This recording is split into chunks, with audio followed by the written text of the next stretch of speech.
everyone, welcome back to the class. Let's continue with our lecture. We are doing chapter number 1, issue of shares. This is lecture number 4. इस lecture में आगे बढ़ने से पहले मैं एक बार हम देख लेते हैं कि हमने लास्ट लेक्चर में क्या डिस्कस किया था। लास्ट लेक्चर के अंदर हमने यहाँ छोड़ा था issue of share at premium तक हम कर चुके थे।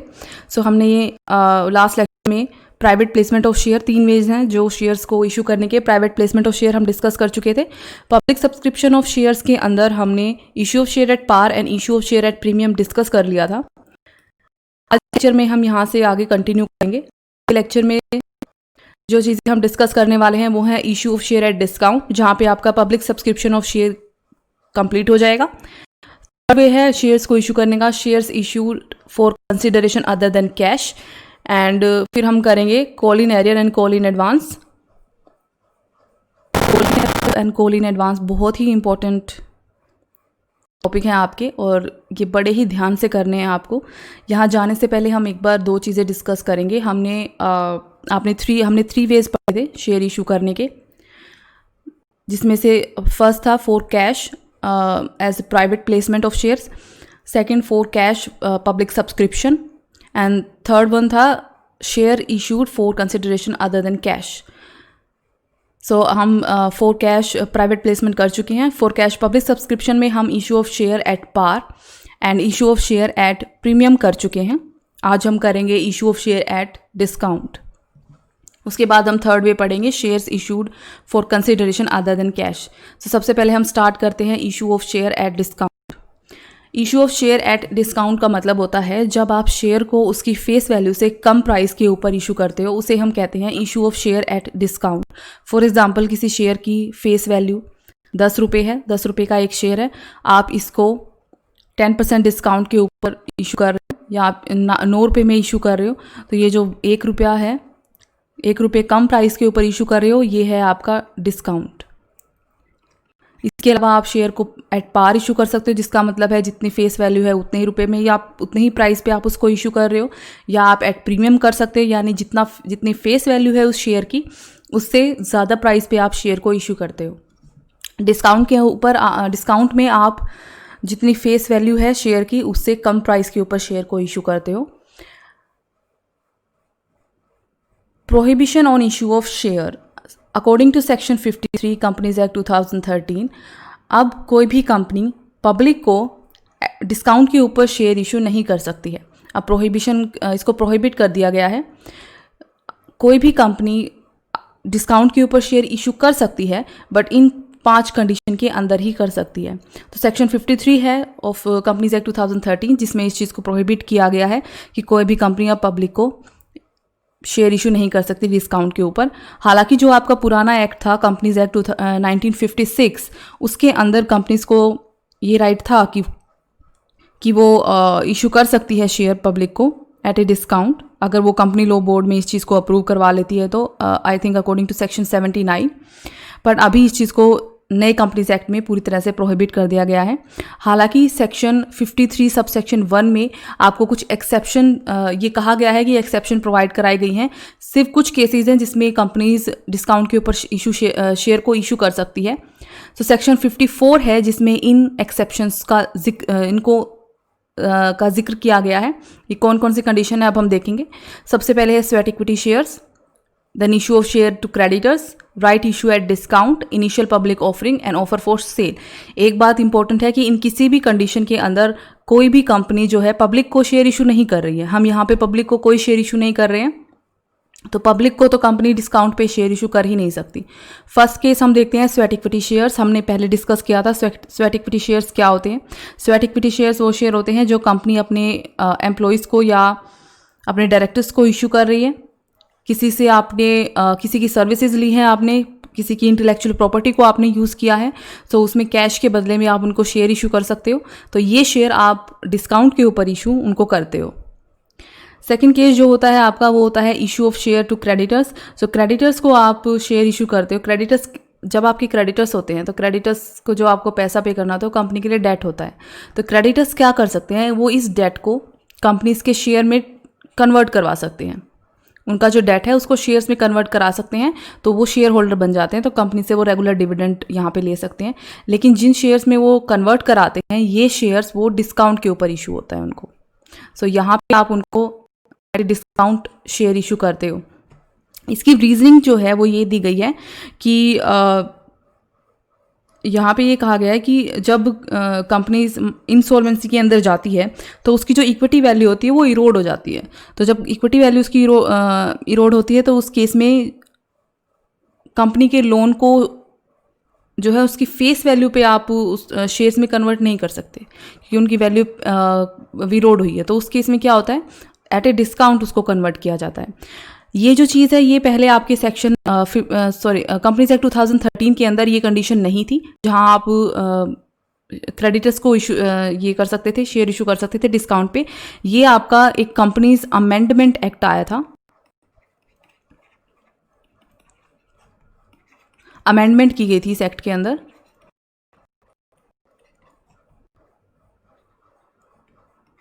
टू 2017 के अंदर उस अमेंडमेंट के अंदर ये चीज़ आपको इसमें ऐड कर दी गई थी कि आप क्रेडिटर्स को शेयर इशू कर सकते हो एट ए डिस्काउंट। उनके जो उनका डेट है उसको शेयर में कन्वर्ट किया जा सकता है क्रेडिटर्स अगर चाहें तो।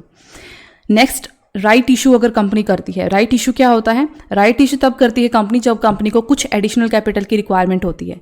तो कंपनी अपना जो भी उसको कैपिटल अरेंज करनी होती है वो पब्लिक को शेयर इशू करके अरेंज कर सकती है या प्राइवेट प्लेसमेंट से, जैसे भी चाहे वो कर सकती है।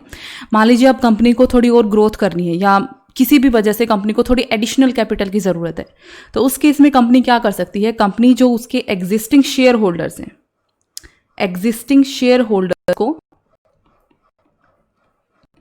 कुछ शेयर्स वो इशू कर सकती है। बाहर नहीं जा रही है वो किसी को भी शेयर इशू करने, बट अपने एग्जिस्टिंग शेयर होल्डर्स को वो कुछ और शेयर इशू कर रही है। इसको कहते हैं राइट इशू। और ये जो राइट इशू होता है ये वो डिस्काउंट के ऊपर कर सकती है। सेक्शन 62 है आपका कंपनीज एक्ट 2013 का, जिसके अंदर ये राइट इशू एट डिस्काउंट को आपको डिस्क्राइब किया गया है। सो फ्रेश कैपिटल कंपनी को चाहिए तो उस केस में कंपनी अपने जो एग्जिस्टिंग शेयर होल्डर्स हैं उनको ये शेयर इशू कर सकती है एट ए डिस्काउंट। नेक्स्ट, जब कंपनी इनिशियल पब्लिक ऑफरिंग के लिए जाती है तो स्टॉक एक्सचेंज के ऊपर दो टाइप की कंपनीज होती है। देखो, एक होती है लिस्टेड कंपनी और एक होती है अनलिस्टेड कंपनी। लिस्टेड कंपनी होती है जो स्टॉक एक्सचेंज के ऊपर लिस्ट होती है, और अनलिस्टेड होती है जो नहीं होती। तो जो कोई भी कंपनी अगर फर्स्ट टाइम जाती है स्टॉक एक्सचेंज के ऊपर लिस्ट होने तो वो अनलिस्टेड कंपनी के रूप में जाती है और वो फर्स्ट इशू करती है अपना, जिसको बोलते हैं इनिशियल पब्लिक ऑफरिंग। इस केस में कंपनी जो है वो at a discount share issue कर सकती है, बट ये जो शेयर इशू किए जाएंगे ये किए जाएंगे आपके इंडिविजुअल इन्वेस्टर्स को आप कर सकते हो। पर इसमें एक शर्त है कि आप कर तो सकते हो इंडिविजुअल इन्वेस्टर्स को at a discount share issue, पर ये आपका मैक्सिमम 10% डिस्काउंट के ऊपर ही आप कर सकते हो, only in initial public offering, इसके अलावा नहीं कर सकते।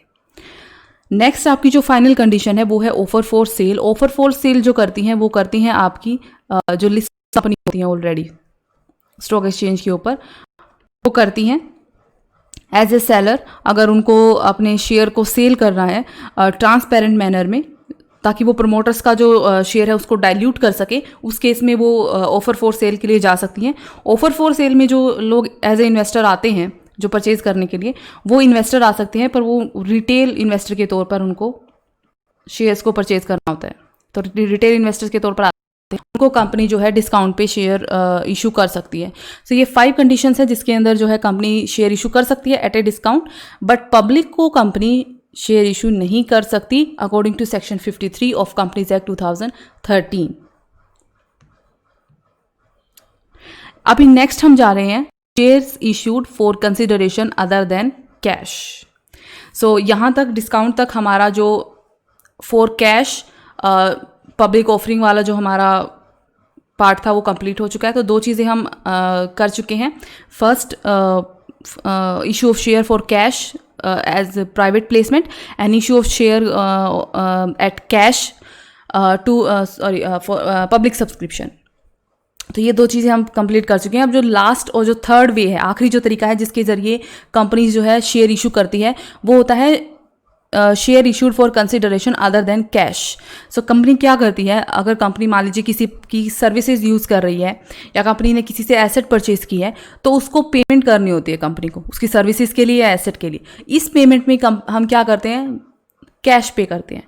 पर कंपनीज क्या कर सकती हैं, वो यहाँ पे पेमेंट कैश के रूप में करने की बजाय उनको अपनी शेयर इशू कर देती है। इसको हम बोलते हैं shares issued for consideration other than cash. दो कंडीशंस हैं जिसके अंदर कंपनीज शेयर इशू कर सकती है for consideration other than cash. पहला होता है जब उनको प्रमोटर्स को पे करना होता है, और दूसरा होता है जब वो किसी से एसेट परचेज करती हैं। प्रमोटर्स, सबसे पहली कंडीशन हम देखते हैं, issue of shares to promoters. तो प्रमोटर्स कौन होते हैं? प्रमोटर्स वो लोग होते हैं जो कंपनी को इनकॉर्पोरेट करने का या उसको फोर्म करने का, स्टार्टिंग में उसको खड़ा करने का काम करते हैं। जब वो कंपनी को इनकॉर्पोरेट करते हैं तो कुछ इनकॉर्पोरेशन कॉस्ट आपकी आती है, कुछ फॉर्मेशन एक्सपेंसेस होते हैं जो कंपनी को प्रमोटर्स को पे करने होते हैं उनकी सर्विसेज के लिए। तो ये जो पेमेंट होती है या तो कंपनी कैश में कर सकती है, या ये चाहें तो कंपनी के जो शेयर्स हैं वो इशू किए जा सकते हैं प्रमोटर्स को। तो जब कंपनी अगर शेयर इशू कर देती है तो ये प्रमोटर्स कंपनी के शेयर होल्डर में कन्वर्ट हो जाते हैं, उनके ओनर में कन्वर्ट हो जाते हैं। सो इसकी जर्नल एंट्रीज जो बनती है, अगर आप मान लीजिए इनको कैश में पे कर रहे हैं या चेक इशू कर रहे हैं, तो आपकी जर्नल एंट्री बनती है इनकॉर्पोरेशन कॉस्ट और formation expenses account debit to bank account. लेकिन अगर कंपनी इनको शेयर इशू कर रही है तो उस केस में एंट्री बन जाती है इनकॉर्पोरेशन कॉस्ट और formation expenses account debit to share capital account, share issue to promoters. Second जो केस है जिसमें कंपनी शेयर इशू कर सकती है for consideration other than cash, जब कंपनी कोई एसेट परचेज करती है। तो अगर कंपनी किसी से एसेट परचेज कर रही है तो ऑब्वियस सी बात है आपको उसको पेमेंट करनी है। आप जनरली पेमेंट करते हो कैश के अंदर या उनको चेक इशू करके। पर यहाँ हम कंपनी क्या कर सकती है, अगर मान लीजिए उसके पास सफिशिएंट कैश नहीं है कि वो उसकी पेमेंट कर सके, तो या वो दोनों आपस में सहमति से वेंडर और कंपनी उनको शेयर इशू कर सकती है। फर्स्ट जनरल एंट्री जो हम यहाँ पे कर रहे हैं वो दोनों ही केसेस में सेम रहती है, एसेट को परचेज करने की, sundry asset account debit to vendor account. Second entry में डिफरेंस आता है आपका, अगर आप यहाँ पे चेक इशू कर रहे हो, कैश के थ्रू पेमेंट कर रहे हो, तो आपकी एंट्री बनती है vendor account debit to bank account. पर अगर उनको शेयर इशू किए जा रहे हैं तो एंट्री हो जाती है vendor account debit to share capital account. यहाँ पे कंपनी को फ़ायदा ये होता है कि अगर कंपनी शेयर इशू कर देती है तो अगर मान लीजिए उसके पास सफिशिएंट कैश नहीं है वेंडर को पे करने के लिए, तो उस केस में वो शेयर इशू कर सकती है।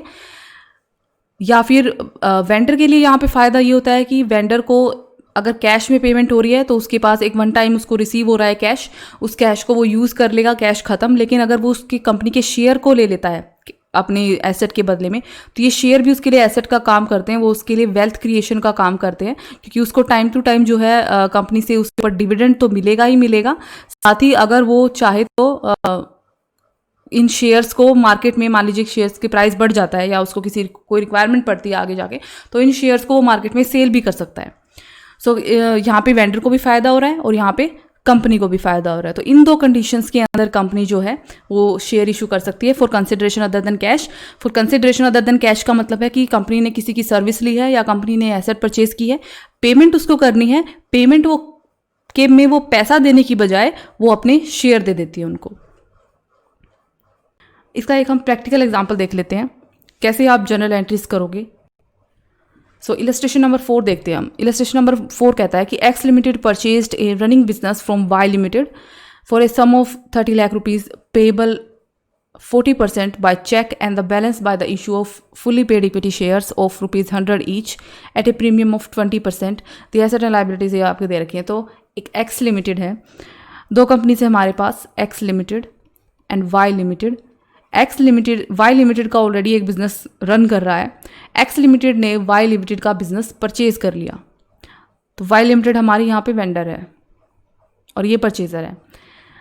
कैसे परचेज किया है, टोटल जो अमाउंट एक्स लिमिटेड को पे करनी है, उसका जो टोटल बिजनेस जो पड़ रहा है उसको जो कीमत पड़ रही है वो है 30 लाख रुपए। अब ये 30 लाख रुपए वो कैसे पे कर रही है, इस 30 लाख में से 40% वो पे कर रही है चेक के थ्रू, और बाकी का जो बैलेंस बच गया उसके लिए वो कर रही है शेयर्स इशू। तो अगर वो 40 लाख बैंक के थ्रू पे कर रही है तो कितना हो जाएगा, 4 3 12 लाख, 40%, तो 12 लाख तो ये आपकी बैंक के थ्रू पेमेंट होएगी। और जो बाकी का बैलेंस बच गया, बाकी का कितना बैलेंस बच गया, 18 लाख। ये 18 लाख के वो शेयर्स इशू कर रही है। कैसे इशू कर रही है?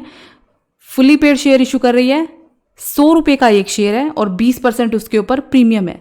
तो अगर एक शेयर है, एक शेयर की वैल्यू है, नॉमिनल वैल्यू है उसकी 100 रुपये प्लस 20% प्रीमियम यानी प्लस 20 रुपीज़, इसका 20% यानी 120। तो एक शेयर 120 रुपये का हो गया।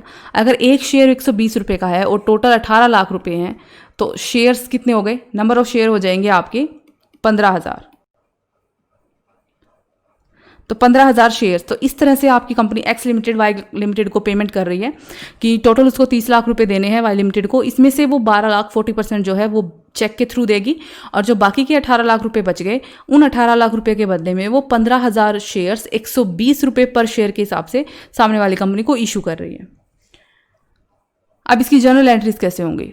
सो फर्स्ट एंट्री तो हमारी नॉर्मल है। जब आप किसी का बिजनेस खरीदते हो तो बिजनेस खरीदते समय हम जो जर्नल एंट्रीज पास करते हैं, फर्स्ट एंट्रीज हमारी वही रहेंगी। तो सबसे पहले आप ये देखोगे कि आपने सामने वाली कंपनी की का क्या क्या खरीदा है, कौन सी एसेट खरीदी है आपने, उसकी कौन सी लाइबिलिटी खरीदी है। जब आप किसी का बिजनेस खरीदते हो तो आप उसकी एसेट भी खरीद रहे होते हो और उसकी लाइबिलिटी भी खरीद रहे होते हो। बिल्डिंग आप खरीद रहे हो 12 लाख, जो आपका टोटल 30 लाख है उसमें से बिल्डिंग 12 लाख की है, plant and machinery 8 lakh, stock 5 lakh, debtors 4,30,000, cash 90,000 and sundry creditors are 2 lakh. तो सबसे पहले हम देख लेते हैं कि हमारी जितनी भी एसेट खरीदी हैं उनको हम डेबिट कर देंगे। So building account debit 12 lakh से। Then plant and machinery account debit 8 lakh से। उसके बाद stock account debit 5 lakh. Then debtors, sundry debtors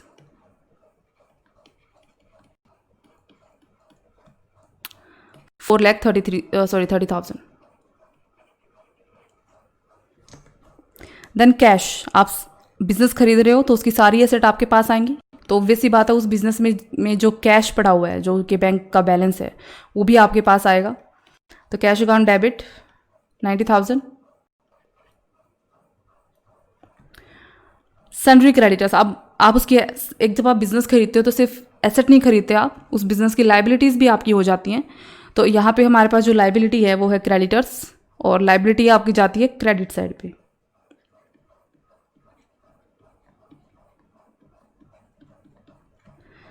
liability आप खरीद रहे हो 2 लाख रुपए की। ओके, सो बाकी का जो पैसा बच गया, इतनी एसेट और इतनी लाइबिलिटी, बाकी का बैलेंस आपका जाता है to Y limited vendor account के नाम से।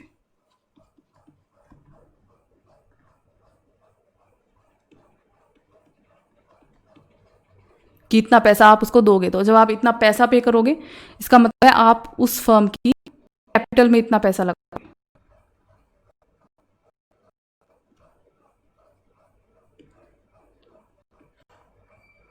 सो हमारी जो नॉर्मल एंट्री बनती थी, जो मैंने आपको अभी बताई थी, वो हमारी एंट्री बनती थी। अगर आप किसी से एसेट परचेज करते हो तो एंट्री होती है आपकी sundry assets account debit to vendor account. हमने सारी एसेट लिख दी हमारी, हमें कुछ जो उसके क्रेडिट लाइबिलिटी होती है वो भी हमारे पास आती है, हमने लाइबिलिटी लिख ली। टू वेंडर हमारा है वाई लिमिटेड और वाई लिमिटेड को आप कितने पे कर रहे हो? 30 लाख। तो 30 लाख से हमने वेंडर को क्रेडिट कर दिया। ये तो हो गई परचेज की एंट्री। अब हम करेंगे पेमेंट की एंट्री। पेमेंट की एंट्री हमारी बनती है, अगर आप कैश पे कर रहे हो या थ्रू बैंक पे कर रहे हो चेक से, तो आपकी बनती है vendor account debit to bank account. और इस केस के अंदर हमारे पास हम 40% 12 लाख तो उनको पे कर रहे हैं थ्रू चेक। तो 12 लाख रुपए की एंट्री बन जाएगी आपकी Y limited account debit to bank account 12 lakh. और बाकी का जो 18 लाख है वो आप पे कर रहे हो उनको शेयर इशू करके। और शेयर इशू करने वाली एंट्री मैंने आपको बताई थी, बनती है आपकी vendor account debit to share capital account. तो वेंडर अकाउंट है आपका यहाँ पे Y limited account debit to share capital account, इस केस में हम इक्विटी शेयर इशू कर रहे हैं तो यहाँ पे हम लगा देंगे equity share capital account debit. अब आपको अगर एक चीज़ याद हो, जब हमने शेयर इशू एट प्रीमियम, मैंने आपको एक चीज़ बताई थी कि प्रीमियम का पैसा हम कभी भी शेयर कैपिटल अकाउंट के अंदर नहीं डालते हैं, उसके लिए एक अलग से अकाउंट बनता है जिसको हम कहते हैं सिक्योरिटीज़ प्रीमियम अकाउंट, या इसको हम सिक्योरिटीज़ प्रीमियम रिजर्व अकाउंट भी बोल देते हैं। इन दोनों में से आप कोई भी अकाउंट यूज़ कर सकते हो, पर हम generally securities premium account use करते हैं। वही चीज़ यहाँ पे भी लागू होगी, क्योंकि आप इन जो शेयर इशू कर रहे हो उसकी नॉमिनल वैल्यू या फेस वैल्यू है 100 रुपये, प्लस उसमें 20 रुपये का प्रीमियम डाल रहे हो, तो इस प्रीमियम की एंट्री जो होगी वो आपकी सिक्योरिटीज़ प्रीमियम अकाउंट में जाएगी। तो एक और हम इसमें जोड़ देंगे account securities premium reserve account, premium account भी कर सकते हो आप। तो वाई लिमिटेड को आप टोटल पैसा जो पे कर रहे हो वो कर रहे हो 18 लाख, मतलब सॉरी टोटल जो शेयर आप इशू कर रहे हो 18 लाख के, जिसमें से 100 रुपये के हिसाब से तो आपका बनता है जो आपका शेयर की जो वैल्यू है, फेस वैल्यू है, तो ये बनती है आपकी 15 लाख, क्योंकि 15,000 आपके शेयर थे। अगर एक की वैल्यू 100 है तो इसको हम 15,000 से गुना कर देंगे, 15 लाख। बाकी का जो पैसा बच गया वो आपका है प्रीमियम, तो 15,000 गुना में 20, ये हो जाएगा आपका 30 लाख। तो ये आपकी एंट्री बनेगी, तीन एंट्री। अगर आप शेयर इशू करके अगर आप शेयर इशू करते हो for consideration other than cash और आप एसेट परचेज करते हो, तो उस केस में आपकी क्या जनरल एंट्रीज बनेंगी। इसके बाद एक आपका 5th क्वेश्चन भी है जो आपका सेम इसी प्रिंसिपल के ऊपर चलता है, वो आप खुद ट्राई करेंगे। हम नेक्स्ट टॉपिक के ऊपर आ जाते हैं। अब दो बहुत ही इंपॉर्टेंट टॉपिक स्टार्ट हो रहे हैं हमारे, call in arrear and call in advance, और ये आप बड़े ही अच्छे से समझिएगा। कॉल इन एरियर मैंने आपको पहले भी बताया था। कॉल इन एरियर का मतलब होता है जब कंपनी जो होती है वो शेयर होल्डर से कॉल्स का पैसा मांगती है, लेकिन कुछ शेयर होल्डर ऐसे होते हैं जो उनको टाइम पे कॉल का पैसा नहीं दे पाते हैं, तो उसको वो एरियर में बदल जाता है, तो हम उसको कहते हैं कॉल्स इन एरियर। ये अभी आपको नहीं मिली है। When some shareholders fail to pay the amount of allotment और कॉल, तो हम इसको, ये ड्यू हो जाती है, इसको हम कहते हैं कॉल इन एरियर, कि वो फेल हो गए हैं जो भी उनसे कॉल मांगी गई थी या अलॉटमेंट का पैसा मांगा गया था उसको पे करने में। अब इस कॉल इन एरियर को हम कैसे डील करते हैं, दो तरीके से हम इसको डील कर सकते हैं। एक तरीका होता है कि हम एक कॉल इन एरियर अकाउंट बना लें, दूसरा तरीका होता है कि आप कॉल इन एरियर अकाउंट ना खोलें, उसके बिना ही आप इसको कैसे ट्रीट करोगे। तो सबसे पहले हम देख रहे हैं, अगर हम कॉल इन एरियर अकाउंट बनाते हैं, जब आप कॉल इन एरियर अकाउंट बनाते हो, अब कॉल की एंट्री को याद करो, हमने क्या एंट्री करी थी, अलॉटमेंट जैसी एंट्री होती है कॉल की। सबसे पहले जब आपकी कॉल ड्यू होती है तो उसकी एंट्री होती है share call account debit to share capital account. जब आप पैसा रिसीव करते हो तो उसकी एंट्री होती है bank account debit to share call account. ये दो एंट्रीज हमारी होती हैं। तो जब कॉल इन एरियर होता है, तो कॉल इन एरियर का मतलब है कि कुछ शेयर होल्डर अपना पैसा नहीं दे पाए, यानी जब आपके बैंक अकाउंट में पैसा आया, ड्यू तो सबका ही होगा, ड्यू सबका होगा, बट जब पेमेंट की बारी आई तो कुछ शेयर होल्डर्स पैसा नहीं दे पाए। इसका मतलब ये है कि आपके बैंक अकाउंट में पूरा पैसा नहीं गया है। यानी मान लीजिए आपने टोटल 20,000 रुपये आपके कॉल के बनते थे, सभी शेयर होल्डर को मिला के ड्यूस पूरे 20,000 रुपये होंगे, लेकिन मान लीजिए कुछ शेयर होल्डर्स ने पैसा नहीं पे किया जो 2,000 रुपये था, तो आपके बैंक अकाउंट में जब एक्चुअल पैसा गया होगा वो गया होगा 18,000, 20,000 माइनस 2,000, तो ये 18,000 को आपको पैसा रिसीव हुआ होगा। तो जब हम बैंक अकाउंट को डेबिट करेंगे रिसीव की एंट्री में, वहाँ पे आपका बैंक अकाउंट 18,000 से रिसीव होगा। जब आप कॉल इन एरियर अकाउंट बनाते हैं तो उस केस में हम एंट्री के अंदर ही रीज़न दिखा देते हैं कि ये जो 18,000 रुपये मेरा बैंक का बैलेंस शो कर रहा है, ये 18,000 क्यों है, जबकि ड्यू 20,000 थे, तो ये 18,000 क्यों है, क्योंकि 2,000 का कॉल इन एरियर था। लेकिन जब हम कॉल इन एरियर अकाउंट नहीं बनाते हैं, उस केस में हम जनरल एंट्री के अंदर कॉल इन एरियर अकाउंट को शो नहीं करते, हम सिर्फ और सिर्फ ये दिखाते हैं कि हमारा कॉल का जो पैसा हमें रिसीव हुआ है वो 18,000 है। यही फ़र्क है मेन जनरल एंट्रीज के अंदर। सबसे पहले हम देख लो कि कॉल इन एरियर अकाउंट जब आप बनाते हो तो उसमें एंट्री क्या होगी। हमारी नॉर्मल एंट्री है share first call account debit to share capital account, total जितना भी पैसा आपका ड्यू होगा। तो मैंने बताया जैसे 20,000 रुपये मान लीजिए टोटल आपका जितने शेयर्स हैं, 20,000 आपका कॉल का ड्यू हो रहा है फर्स्ट कॉल का। लेकिन 2,000 कुछ शेयर होल्डर ऐसे हैं जो अपना पैसा नहीं पे कर पाए कॉल का, फर्स्ट कॉल का, और मान लीजिए वो पैसा है 2,000 रुपये, ये पैसा आपको नहीं मिला, तो आपके बैंक अकाउंट में जो पैसा गया होगा वो गया होगा 18,000। टोटल तो जो आपका ड्यू हुआ था शेयर फर्स्ट कॉल अकाउंट में वो हुआ था आपका 20,000। यानी ये जो 2,000 रुपये हैं ये किस चीज़ के हैं? कॉल इन एरियर के। तो ये जाएंगे कॉल इन एरियर अकाउंट में। ये उस केस में है जब आप कॉल इन एरियर अकाउंट को बनाते हो। अब ये जो कॉल इन एरियर हुई है इसमें दो चीज़ें हो सकती हैं, या तो शेयर होल्डर नेक्स्ट कॉल के साथ इस कॉल इन एरियर का पैसा आपको चुका देगा, या वो नेक्स्ट में भी नहीं चुका पाएगा। अगर वो नेक्स्ट में नहीं चुका पाएगा तो हम फॉरफीचर की तरफ जाते हैं, वो हम आगे पढ़ेंगे। अभी हम अज्यूम करके चल रहे हैं कि नेक्स्ट जब आपने फाइनल कॉल मंगाई शेयर होल्डर से, तो जो शेयर होल्डर ये पैसा नहीं पे कर पाए थे उन्होंने उस कॉल के साथ ये पैसा आपको दे दिया। तो जब फाइनल कॉल ड्यू हुई तो उस केस में हमारे पास एंट्री बनेगी share final call account debit to share capital account. तो मान लीजिए यहाँ पे जो पैसा आपका ड्यू हो रहा है वो है 30,000 रुपये। फाइनल कॉल में आपने 30,000 रुपये मांगे हैं। अब आपको फाइनल कॉल का तो पूरा पैसा मिला है, कोई कॉल इन एरियर नहीं है, यानी बैंक अकाउंट में आपका 30,000 तो गया ही गया है। बट इस फाइनल कॉल के टाइम पे जिन शेयर होल्डर्स ने आपको ये 2,000 रुपये नहीं दिए थे, उन शेयर होल्डर्स ने ये 2,000 रुपये भी फाइनल कॉल के अमाउंट के साथ जोड़ के आपको दे दिए। यानी फाइनल कॉल में जो आपका पैसा टोटल ड्यू हुआ था वो तो था 30,000। इसके साथ ये कॉल इन एरियर का पैसा भी आपको मिल गया जो था आपका 2,000 रुपये। तो टोटल पैसा जो आपके अकाउंट में इस वक्त जाएगा, कंपनी के अकाउंट में, वो जाएगा 32,000। ये बात मैंने आपको पहले क्लियर कर दी थी। बैंक अकाउंट में वो पैसा आएगा जो एक्चुअल में कंपनी को रिसीव हो रहा है। तो यहाँ पे कंपनी को रिसीव हो रहे हैं 32,000, 2,000 पहले वाले कॉल इन एरियर के और 30,000 इस फाइनल कॉल के। तो आपका कॉल इन एरियर अकाउंट को हम क्रेडिट कर देंगे। जब कॉल इन एरियर होता है तो हम उसको डेबिट करते हैं, जब वो रिसीव हो जाता है तो हम उसको क्रेडिट कर देते हैं। अब क्या ट्रीटमेंट होती है कॉल इन एरियर? आपने अकाउंट तो खोल दिया, अब हम इस अकाउंट का करते क्या है? Call in arrear account is open and this account is debited when some amount allotment, ये मैंने बता दिया आपको। बाद में हम क्या करेंगे, जैसे ये रिसीव हो जाएगा बैंक अकाउंट को डेबिट कर देंगे और कॉल इन एरियर अकाउंट को क्रेडिट कर देंगे। इन केस अगर आप कॉल इन एरियर अकाउंट नहीं बनाते हैं तो तब क्या होता है? In such a case the actual amount received from the share holder is credited to call account. जैसे कि मैंने आपको बताया, आपको कॉल इन एरियर अकाउंट नहीं बनाना है, पर आपको शो वही करना है जितना पैसा आपको मिला है।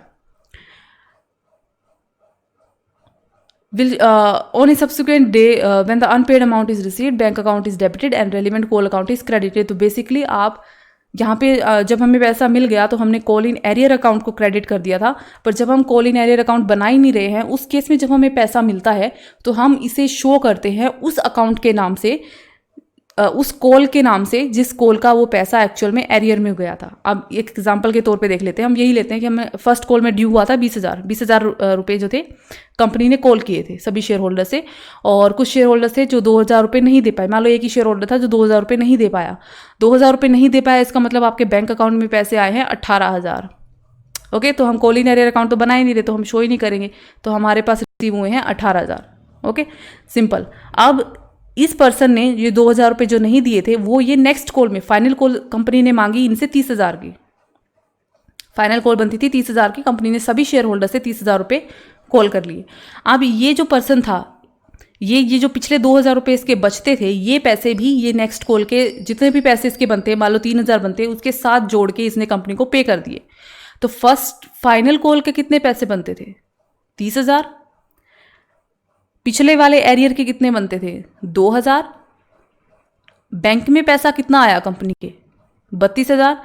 फर्क क्या है? यहाँ हम कॉल इन एरियर अकाउंट नहीं कर रहे हैं, यहाँ हम कर रहे हैं शेयर फर्स्ट कॉल, क्योंकि ये जो पैसा आपका एरियर गया था ये गया था आपकी फर्स्ट कॉल का पैसा। तो जब हम कॉल इन एरियर अकाउंट बनाते हैं तो हम यहाँ पे कॉल इन एरियर अकाउंट को क्रेडिट करते हैं, और जब पैसा रिसीव होता है आपको, और जब आप कॉल इन एरियर अकाउंट नहीं बनाते हैं तो ना तो यहाँ पे आप उसका कॉल इन एरियर का बैलेंस शो करोगे, और यहाँ पे आप उस कॉल के अकाउंट को क्रेडिट करोगे जिस कॉल का आपका एक्चुअल में एरियर हुआ था। ओके, इसलिए एक एग्जाम्पल देख लेते हैं हम। तो ये एग्जाम्पल है एक, suppose x limited made a first call of 2 per share on 10,000 share. One shareholder including 500 share did not pay the first call.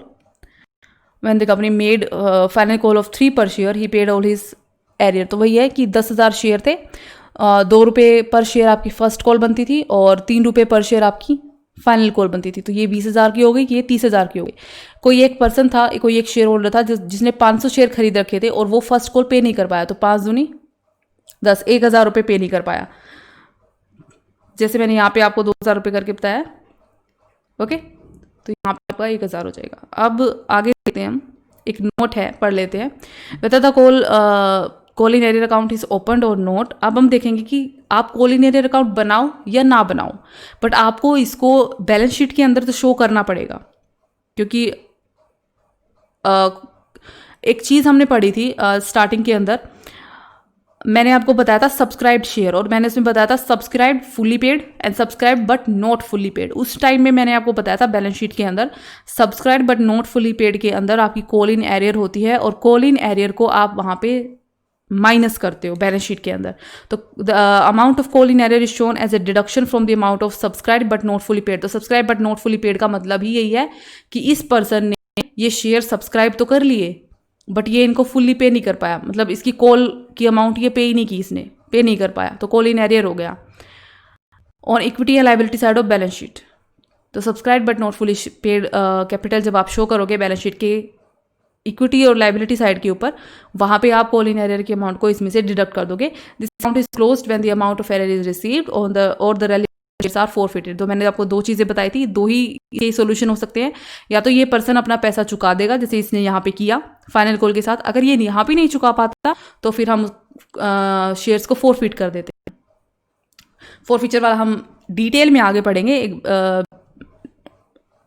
Short में मैं आपको बता चुकी हूँ कि फॉरफीचर का क्या मतलब होता है। अब जब कॉल इन एरियर हुआ है, सो एक बेसिक सी चीज़ देखते हैं। कंपनी के मैंने शेयर खरीदे हैं, ओके, तो कंपनी में को मुझे कंपनी को उतना पैसा देना है जितने का शेयर है। आज मान लीजिए कंपनी ने फर्स्ट कॉल की है और मैं उस फर्स्ट कॉल का पैसा नहीं दे पाई। वो पैसा किसका है? कंपनी का है, पर मैं वो पैसा नहीं दे पाई। आज से मान लो कुछ महीने बाद कंपनी फाइनल कॉल मांगती है। सो एक एग्जांपल के तौर पे ले लेते हैं कि आज से 2 महीने बाद मान लो वो कंपनी फाइनल कॉल मांग करती है, और 2 महीने बाद मैं आज जो पैसा नहीं दे पाई फर्स्ट कॉल का, वो मैं उस कॉल के साथ उनको पे कर देती हूँ, ओके। सो आज से लेकर उस तारीख तक जो बीच के 2 महीने हैं, कंपनी का पैसा बनता था, वो जो मुझे कंपनी को देना था, इन 2 महीनों में वो पैसा मैंने कंपनी को नहीं दिया। इसका मतलब क्या है? वो पैसा मेरे पास रहा, यानी वो पैसा मैंने यूज़ किया, कंपनी का पैसा मैं यूज़ कर रही हूँ। तो कंपनी उसके ऊपर क्या कर सकती है? वो कंपनी उसके ऊपर इंटरेस्ट चार्ज करती है। इसको हम कहते हैं interest on call in arrears account. जैसे आप किसी को पैसा उधार देते हो, वो आपका पैसा यूज़ करता है, तो जब तक वो पैसा यूज़ करेगा आपको इंटरेस्ट देगा उसके ऊपर। तो इसी तरह से ये इस लॉजिक के साथ कंपनी का पैसा वो बनता था और आप उसको नहीं दे रहे हो कंपनी को, आप उसको और महीने यूज़ कर रहे हो, तो आप उसको कंपनी को कॉल इन एरियर के ऊपर कुछ इंटरेस्ट देते हो। The company is authorise to charge interest on call in arrear as at a specified rate. इसके आर्टिकल के अंदर वो रेट लिखी होती है। ड्यू, जैसे ही कॉल आपकी ड्यू होती है उस डेट से जब आप उसकी एक्चुअल पेमेंट करोगे उस डेट तक जितना भी टाइम बनता है आपको इंटरेस्ट देना पड़ेगा। तो जैसे यहाँ पे कॉल, हमारे यहाँ पे फर्स्ट कॉल ड्यू हुई थी, ये जिस भी डेट को ड्यू हुई है, जिस भी डेट को कंपनी ने मांगा है, उस डेट से लेकर जिस डेट को आप उसको पे करोगे कॉल इन एरियर को, तब तक आपको उसके ऊपर इंटरेस्ट देना पड़ेगा। तो आपकी कॉल ड्यू होने से लेकर उसकी एक्चुअल पेमेंट तक। ये बात ध्यान रखना कि आपको जो है इसके ऊपर इंटरेस्ट उस डेट से नहीं देना है जिस डेट को पैसा रिसीव हुआ है कंपनी को। एक बार मैं आपको दिखा देती हूँ। हमने 2 एंट्री की थी, एक तो थी आपकी फर्स्ट कॉल ड्यू होने की, एक थी आपकी एक्चुअल पैसा रिसीव होने की। तो जो आपका इंटरेस्ट यहाँ पे कॉल इन एरियर हो गया, लेकिन आपका जो इंटरेस्ट चार्ज होगा वो इस डेट से होगा, ये ध्यान रखना, और इस डेट तक होगा जब तक आपको पैसा रिसीव हुआ है। If the articles are silent, मान लीजिए आपके आर्टिकल ऑफ एसोसिएशन, आर्टिकल्स में आपके कुछ नहीं कह रखा कि आप कितना इंटरेस्ट चार्ज करोगे कॉल इन एरियर हो जाए, तो उस केस में table F of schedule 1 of companies act 2013 applicable होता है और इसके अकॉर्डिंग कंपनी जो है 10% इंटरेस्ट चार्ज कर सकती है कॉल इन एरियर के ऊपर, लेकिन इससे ज़्यादा इंटरेस्ट चार्ज नहीं कर सकते। तो अगर आपके आर्टिकल साइलेंट है, वो कुछ नहीं कहते इस मामले में, तो आप सिर्फ 10% interest per annum interest charge कर सकते हो कॉल इन एरियर के ऊपर। However, the directors have the right to waive the payment of such interest wholly or in part। इसका मतलब है कंपनी चार्ज कर सकती है इंटरेस्ट कॉल इन एरियर के ऊपर, बट अगर डायरेक्टर्स चाहें तो वो माफ़ कर सकते हैं ये इंटरेस्ट। उस केस में शेयर होल्डर्स को वो इंटरेस्ट पे करने की कोई ज़रूरत नहीं है। तो ये डायरेक्टर्स की अपनी कह सकते हैं लिबर्टी है कि वो माफ़ कर सकती है वो इंटरेस्ट होली और इन पार्ट, मतलब पूरा इंटरेस्ट भी माफ़ कर सकती है और कुछ पार्टी में इंटरेस्ट माफ़ कर सकती है और कुछ उनको देना पड़ सकता है। जो जनरल एंट्रीज होती हैं आपकी इंटरेस्ट में, जब इंटरेस्ट आपका ड्यू होता है उसमें एंट्री होती है आपकी sundry members account debit to interest on call in arrear account. तो वो मेंबर जिसने कॉल इन एरियर किया है और जितना इंटरेस्ट बनता है उसकी कॉल इन एरियर के ऊपर, वो इंटरेस्ट की अमाउंट। अगर मान लीजिए आपको इस इंटरेस्ट को रिसीव करते हैं तो एंट्री बनती है bank account debit to sundry member account, क्योंकि इस मेंबर से आप वो पैसा रिसीव कर रहे हो। On transfer of interest on call in arrear to, अब ये इंटरेस्ट जो होता है वो आपका प्रॉफिट एंड लॉस अकाउंट के अंदर at the end of accounting period आप ट्रांसफर कर देते हो, तो उसकी एंट्री बनती है interest on call in arrear account debit to statement of P&L account. P&L account के क्रेडिट साइड में जाता है। आपको पता है इंटरेस्ट रिसीव्ड P&L अकाउंट की क्रेडिट साइड में हम शो करते हैं क्योंकि हमारी इनकम होती है, तो ये हम P&L अकाउंट में ट्रांसफर कर देंगे। ये 3 एंट्रीज बनती है। जब इंटरेस्ट ड्यू होता है तो sundry member account debit to interest on call in arrear account.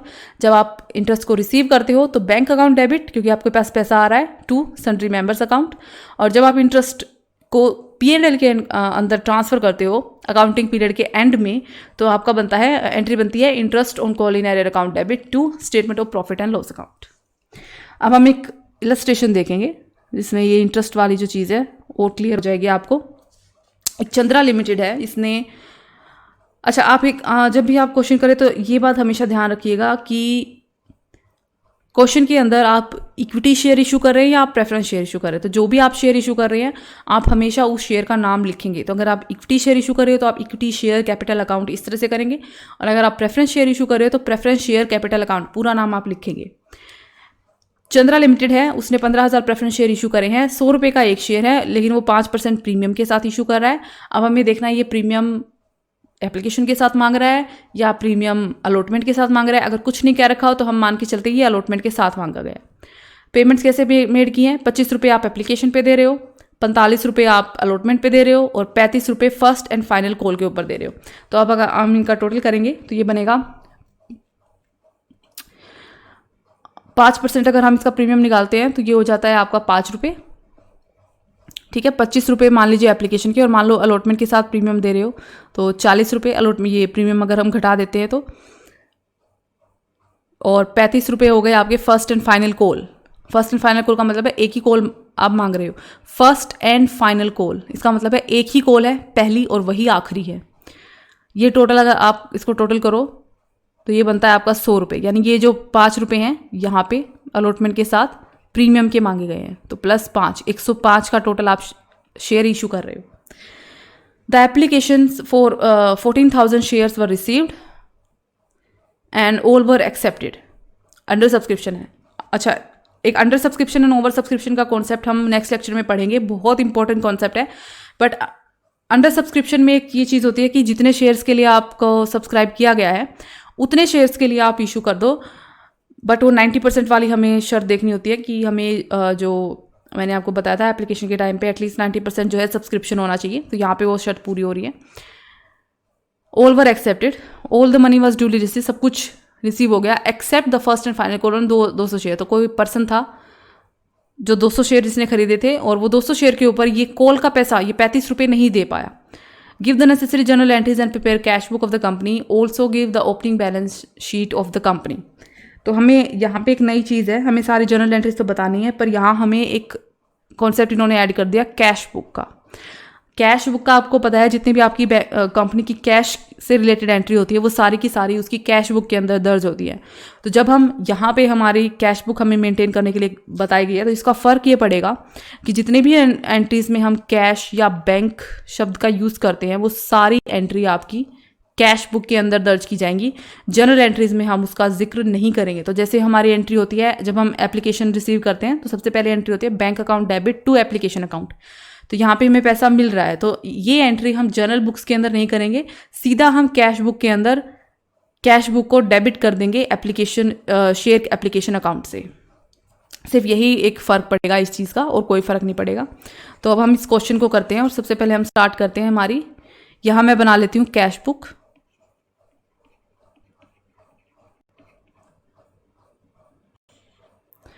T account हमारा, और यहाँ हम बना लेते हैं हमारी जर्नल एंट्रीज। ओके, सबसे पहले हम एप्लीकेशन मनी को रिसीव करेंगे। एप्लीकेशन पे आप 25 रुपये रिसीव कर रहे हो, और आपकी जो शेयर सब्सक्राइब हुए हैं वो 14,000 है। तो यहाँ 15,000 का कोई रोल नहीं है। 15,000 आपने इशू करे थे, पर सब्सक्राइब हुए हैं 14,000 रुपये। तो ये हैं सब्सक्राइब्ड। अब एक चीज़ मैं आपको बता दूं, यहाँ पे 14,000 शेयर्स हैं आपके सब्सक्राइब्ड। इसमें से 200 शेयर ऐसे हैं जिसके ऊपर आपको फाइनल कॉल नहीं मिली, यानी इसके ऊपर एप्लीकेशन मिल गई, अलॉटमेंट मिल गई। तो 200 शेयर हैं आपके subscribed but not fully paid, क्योंकि इनके ऊपर एप्लीकेशन अलॉटमेंट मनी तो मिल गई आपको कंपनी को, बट फाइनल कॉल की मनी पैसा नहीं मिला। यानी बाकी के जो 13,800 शेयर्स हैं ये हैं आपके subscribed and fully paid up. इनके ऊपर आप, इन शेयर्स के ऊपर आपको एप्लीकेशन का पैसा भी मिल गया, अलॉटमेंट का पैसा भी मिल गया, और कॉल का पैसा भी मिल गया। जब आप बैलेंस शीट के अंदर शो करोगे तो आप इनको ऐसे ही सेपरेट शो करोगे, और आप इन शेयर्स के अंदर से, इन शेयर्स की जो अमाउंट है उसके अंदर से कॉल इन एरियर का पैसा आप डिडक्ट करोगे। सो अब हम देख लेते हैं। सबसे पहले हमने एप्लीकेशन मनी रिसीव किया है, तो एप्लीकेशन मनी तो आपको पूरी 14,000 शेयर के ऊपर रिसीव हो गई है। तो फर्स्ट एंट्री बनती है आपकी bank account debit to share application account. लेकिन क्योंकि हम कैश बुक बना रहे हैं, तो हम ये एंट्री करेंगे सीधी की सीधी कैश बुक के अंदर। तो आपकी शेयर एप्लीकेशन जो है, और यहाँ हम प्रेफरेंस शेयर इशू कर रहे हैं, तो प्रेफरेंस शेयर एप्लीकेशन अकाउंट के नाम से 14,000 शेयर पे 25 रुपये के हिसाब से आपको 3,50,000 रुपये रिसीव हो रहे हैं। एंट्री बनती है आपकी bank account debit to preference share application account. Bank account को आपने डेबिट किया है, यानी कैश बुक के अंदर एंट्री जाएगी डेबिट साइड पे, और किस नाम से? प्रेफरेंस शेयर एप्लीकेशन नाम से। सेकेंड एंट्री बनती है जब आप इसको शेयर कैपिटल अकाउंट में ट्रांसफर करते हो, उसकी एंट्री बनती है preference share application account debit to preference share capital account. तो हम एंट्री बना लेंगे, preference share application account debit to preference share capital account. तो जितना भी पैसा आपको रिसीव हुआ है वो सारा का सारा हमने कैपिटल अकाउंट के अंदर ट्रांसफर कर दिया।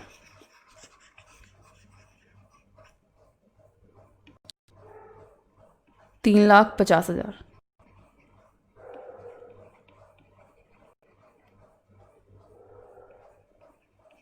ओके, ये हमारा हो गया कंप्लीट। अब हम करते हैं अलॉटमेंट की एंट्री। तो सबसे पहले हम करते हैं अलॉटमेंट में ड्यू होने की एंट्री। ड्यू होने की एंट्री हमारी बनती है यहाँ पे preference share allotment account debit to preference share capital account. But एक बात हमें यहाँ ध्यान देने वाली बात है कि आपको ये 45 रुपये जो मिल रहे हैं, इसमें से 40 तो शेयर की वैल्यू है और 5 रुपये प्रीमियम के मिल रहे हैं। तो इसका मतलब हमें यहाँ पे एक सिक्योरिटीज प्रीमियम अकाउंट ओपन करना पड़ेगा।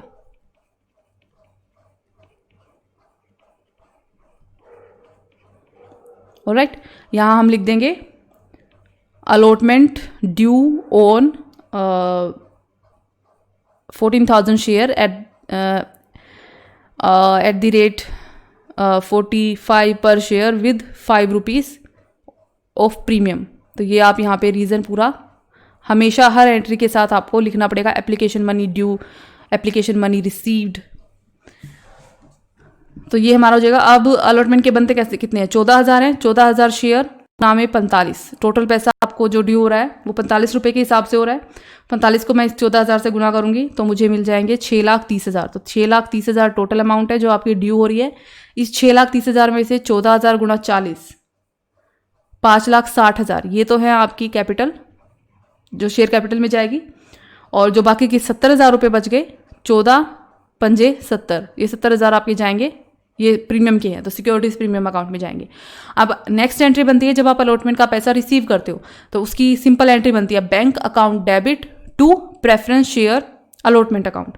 उस केस में क्या होता है, जितना पैसा आपकी जेब में जा रहा है आप पूरा का पूरा पैसा जो है शो करते हो। तो पैसा आपकी जेब में जा कितना रहा है, जितना आपका टोटल ड्यू हुआ है 6,30,000, प्रीमियम भी मिल रहा है आपको, ये भी मिल रहा है आपको, टोटल 6,30,000 आपके बैंक में जा रहे हैं। तो बैंक डेबिट हो रहा है तो हम कैश के डेबिट में लिखेंगे, कैश बुक के preference share allotment account 6,30,000। Okay, अब हम आते हैं हमारी फर्स्ट एंड फाइनल कॉल पे। फर्स्ट एंड फाइनल कॉल पे सेम एंट्री होती है जैसे कि हमारी अलॉटमेंट की होती है। तो इसमें हमारा जो एंट्री बनेगी वो बनेगी ड्यू होने की एंट्री कर लेते हैं सबसे पहले हम। उसमें कोई सिंपल सी एंट्री है, preference share first and final call account debit to preference share first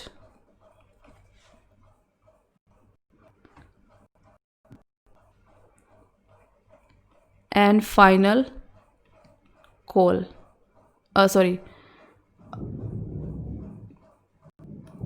preference share capital account preference share first and final call account debit to preference share capital account. ये due होने की entry है तो हम यहाँ लिख देंगे first and final call amount due for 14,000 share eight the rate of 35 rupees. तो ये हो जाएगा आपका 35 को अगर आप 14,000 से मल्टीप्लाई करोगे ये आ जाएगा आपका 4,90,000। तो पैसा आपका टोटल ड्यू हुआ है 4,90,000। अब देखना ये है कि आपको एक्चुअल में रिसीव कितना हुआ है। तो जो आप रिसीव होने की एंट्री, अब हम एंट्री बनाएंगे। अब इस एंट्री को ध्यान से देखना, एक बार मैं आपको एंट्री बना के देखती हूँ। तो आप कॉल इन एरियर, हम कॉल इन एरियर अकाउंट हर जगह पे बनाएंगे। अगर आपको कह रखा है कि कॉल इन एरियर अकाउंट आपको नहीं बनाना है तो अलग बात है, अदरवाइज हम जब कॉल इन एरियर होगी तो हम कॉल इन एरियर अकाउंट बना के ही उस एंट्री को शो करेंगे। तो अगर मैं इसकी एंट्री बनाती पैसा रिसीव होने की, तो एंट्री बनती है आपकी bank account debit call in arrear account debit to preference share first and final call account. ये एंट्री बनती है आपकी। और एंट्री कैसे बनती, टोटल आपका कितना ड्यू हो रहा है 4,90,000, लेकिन जिसमें से 200 शेयर आपके ऐसे थे, 200 शेयर ऐसे थे जिसके ऊपर आपको पैसा नहीं मिला। 35 रुपये आपको मिलने थे, तो 35 दूनी 70 यानी 7,000 रुपये हैं जो आपको नहीं मिले।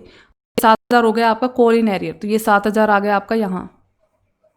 और इसमें से अगर मैं 7,000 को माइनस कर दूँ तो आपको पैसा मिला कितना है फर्स्ट एंड फाइनल कॉल के नाम का, ये हो जाएगा। इसमें से 7,000 अगर आप माइनस करोगे तो हो जाएगा 4,83,000।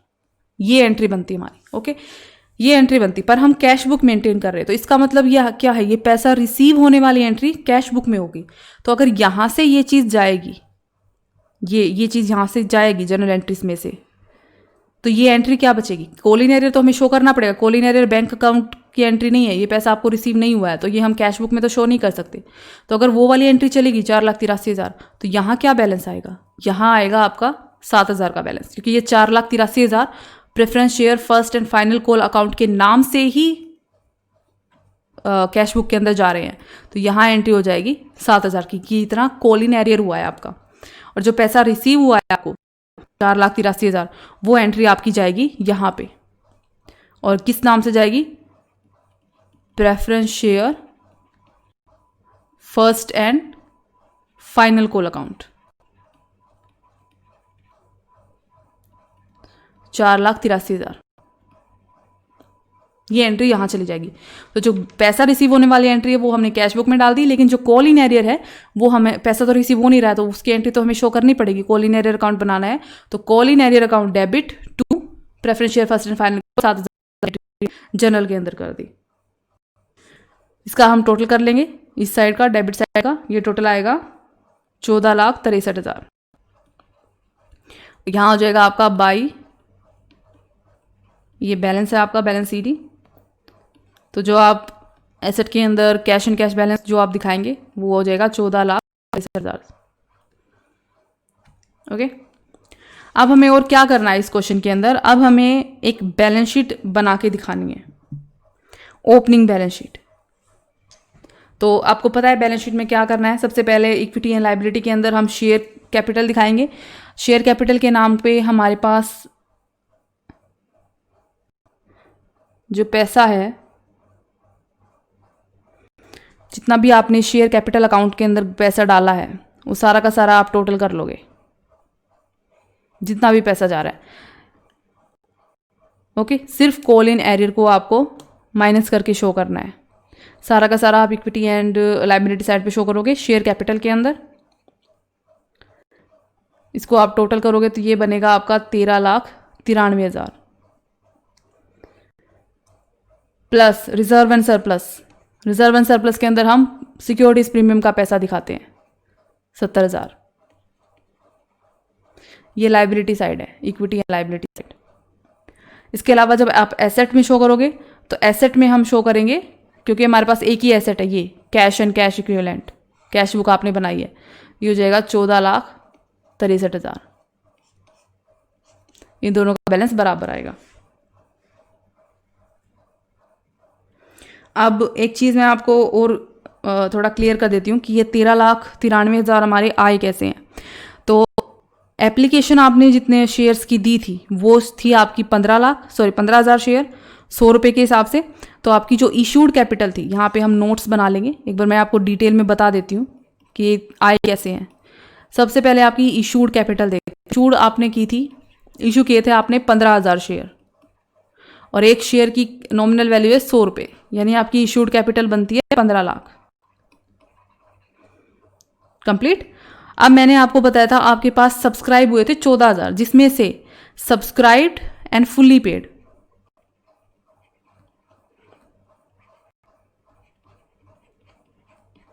14,000 में से सब्सक्राइब्ड एंड फुल्ली पेड थे सिर्फ 13,800। तो 13,800 मल्टीप्लाइड बाय 100। यहाँ हम वो 5 रुपये प्रीमियम के नहीं दे रहे हैं, क्योंकि मैंने आपको पहले ही बताया था वो सिक्योरिटीज प्रीमियम अकाउंट में जाएगा अलग से, वो 5 रुपया प्रीमियम का हम कैपिटल के अंदर उसको शो नहीं करते हैं। तो ये बन जाएगा हमारा 13,80,000। बाकी के जो 200 शेयर थे वो थे subscribed but not fully paid.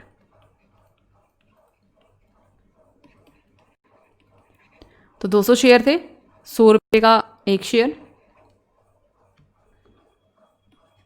ये बनना था आपका 20,000।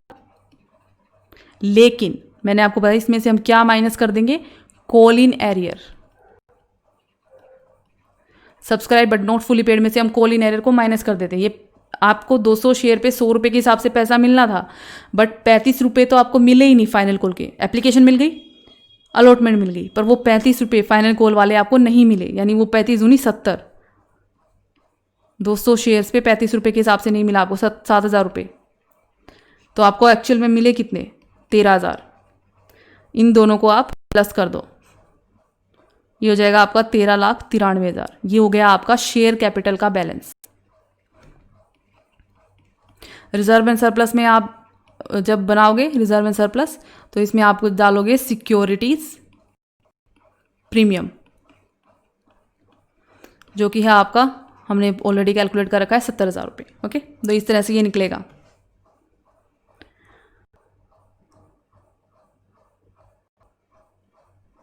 सो ये तो था आपका कॉल इन एरियर कैसे निकालते हैं हम, और कॉल इन एरियर के ऊपर हम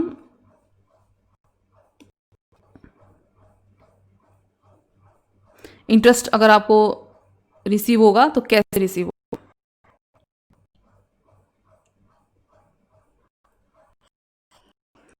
एक मिनट दो बस मुझे।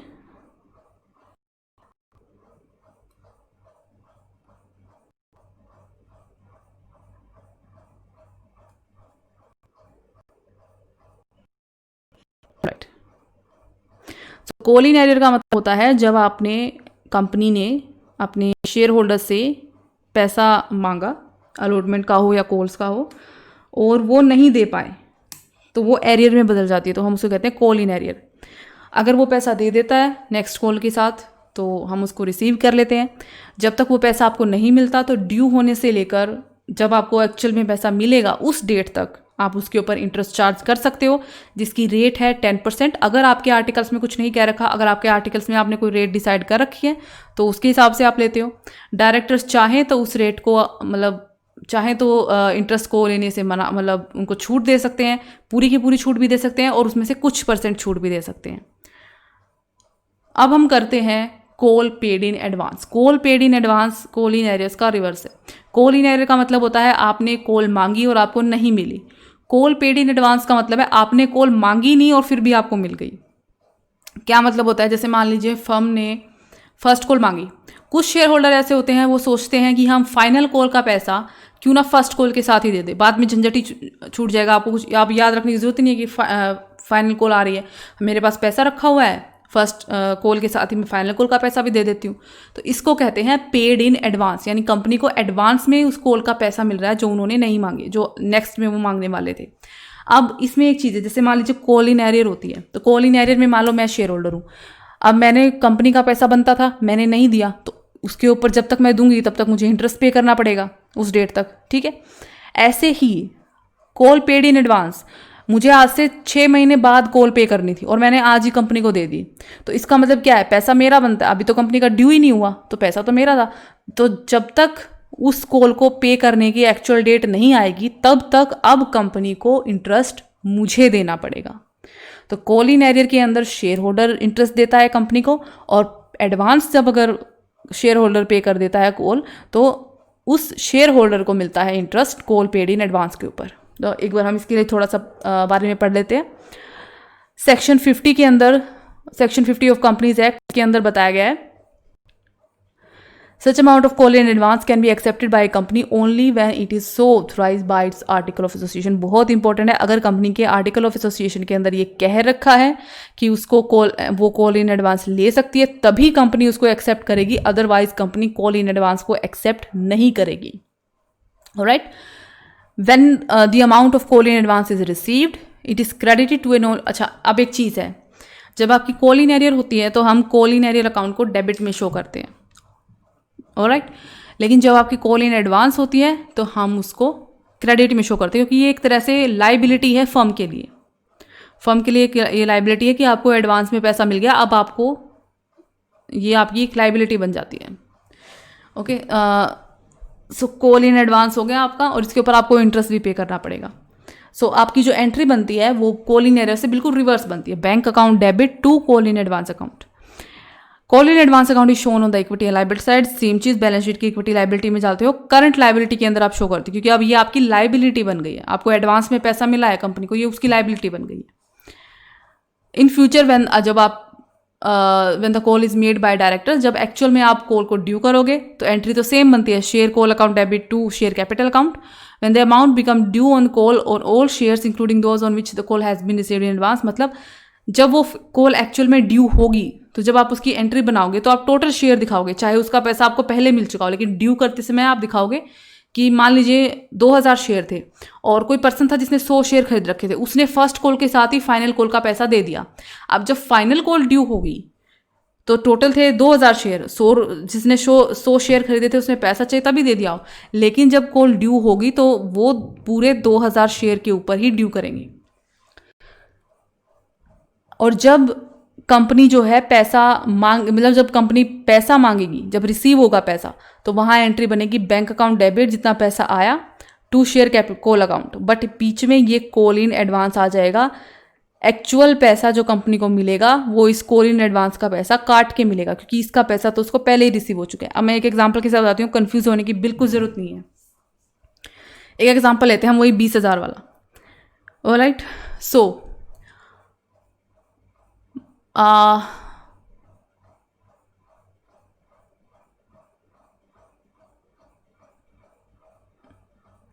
मान लीजिए 20,000 वही हैं फर्स्ट, मान लीजिए कंपनी ने कॉल की है और 20,000 टोटल हैं रुपए, ये 20,000 टोटल ड्यू हुए हैं।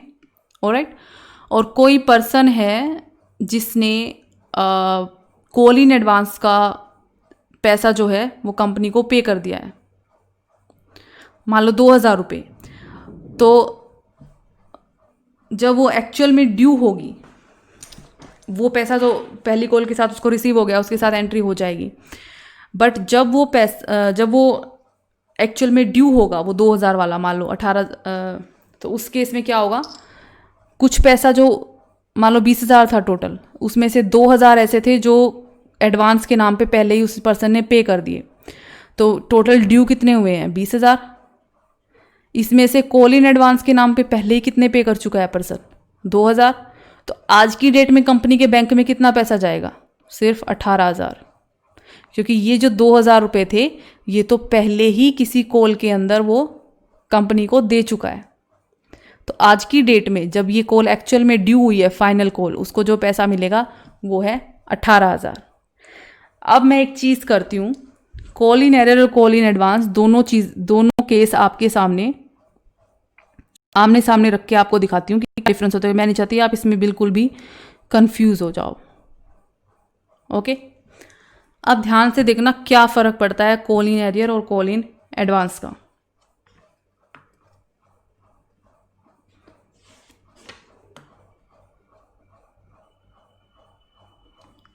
सेम केस हम लेंगे, मैं इसको मिटा देती हूँ। वही हम 20,000 लेंगे, first call final call. First call 20,000 की है, फाइनल कॉल आपकी लगा लो 30,000 की है, और वही 2,000 रुपये हैं। 2,000 रुपये एक केस में हम लेंगे कॉल इन एरियर और दूसरे केस में लेंगे हम call in advance. So company ने, पहला केस कॉल इन एरियर वाला, कंपनी ने कॉल मांगी, ड्यू हुई फर्स्ट कॉल ड्यू हुई 20,000 रुपये की।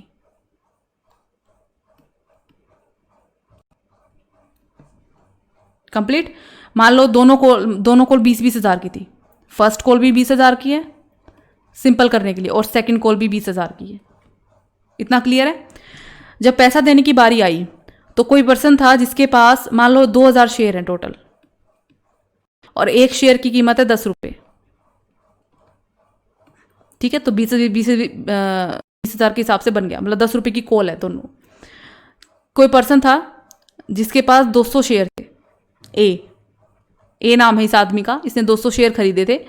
कॉल के इसके पैसे बनते थे 10 रुपये, 10 के हिसाब से बनते थे इसके 2,000 रुपये, सॉरी, ये है कॉल का पैसा। इतना क्लियर है। अब ए जो था उसने 200 रुपये खरीद रखे थे, और इस 200 रुपये के ऊपर फर्स्ट कॉल जब देने की बारी आई वो फर्स्ट कॉल नहीं दे पाया। दोनों जगह पे 10-10 रुपये की कॉल बनती है, फर्स्ट कॉल भी 10 रुपये की है, सेकंड कॉल भी 10 रुपये की, तो 20,000 फर्स्ट के, सेकंड फाइनल के भी 20,000। इस पर ये पर्सन ए जो है वो पैसा नहीं दे पाया। अब क्या हुआ, एक्चुअल कितना ड्यू हुआ था, 20,000 शेयर फर्स्ट कॉल के नाम का। कंपनी को मिल कितना रहा है, अब ये पर्सन ए तो दे नहीं पाया, कितना नहीं दे पाया, 2,000। तो कंपनी के बैंक अकाउंट में एक्चुअल कितना पैसा गया, ये ध्यान रखना, बैंक अकाउंट में जो असल में पैसा गया 18,000 फर्स्ट कॉल के टाइम पे। क्लियर। अब सेकंड फाइनल कॉल की कंपनी ने, फाइनल कॉल भी हुई आपकी 20,000 की, 2,000 शेयर थे, 10 रुपये की फाइनल कॉल थी, 20,000 ड्यू हुए, ये भी ड्यू हो गई। जब फाइनल कॉल पे करने की बारी आई तो जो ए था उसने क्या किया, फाइनल कॉल के 2,000 के साथ अपने फर्स्ट कॉल वाले 2,000 भी चुका दिए।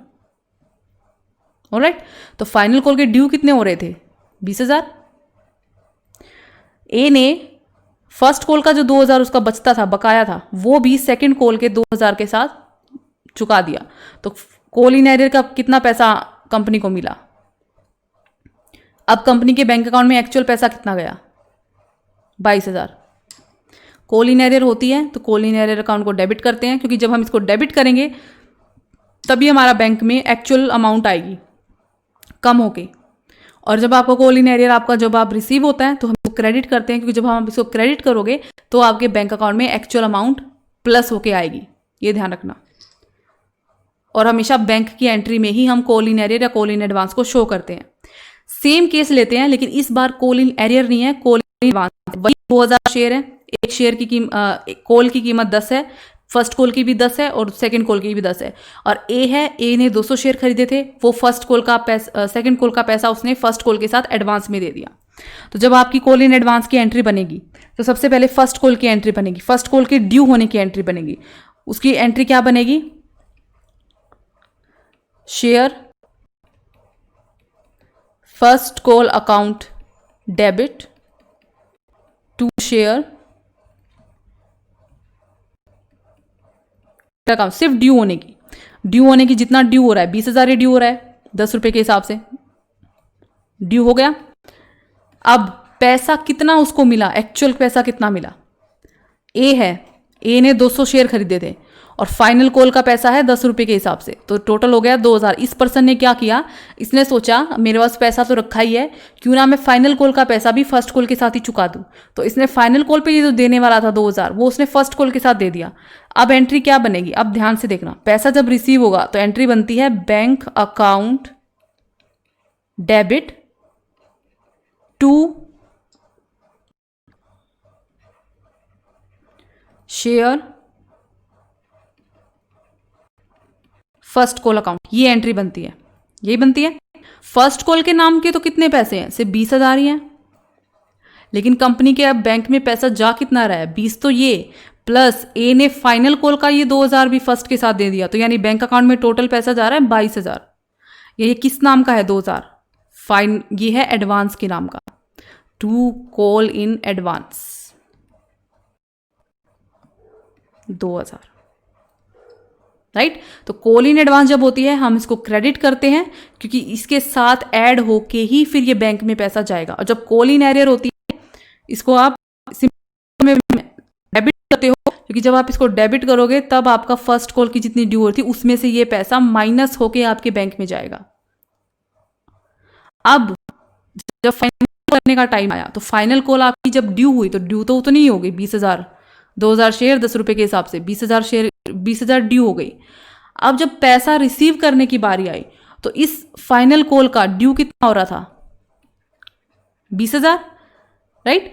पर ये जो ए है इसने 2,000 अपना, ये जो 2,000 था इस 20,000 में, ये तो अपना फर्स्ट कॉल के साथ ही दे चुका है, ये थोड़ी देगा बार बार।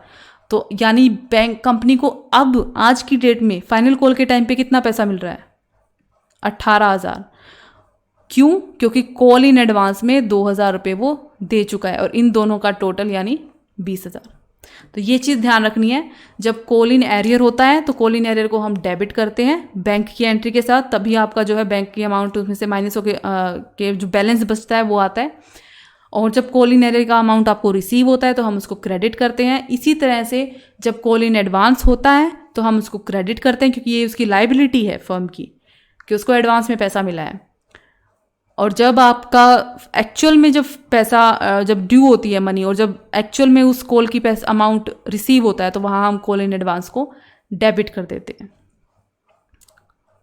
अगर इसमें अभी भी कोई कन्फ्यूजन हो तो इसको क्लियर कर लेना। ये कई बार जो है बहुत कन्फ्यूजन होता है कि कॉल इन एरियर की एंट्री डेबिट होगी या कॉल इन एडवांस की होगी, किस तरीके से होगा।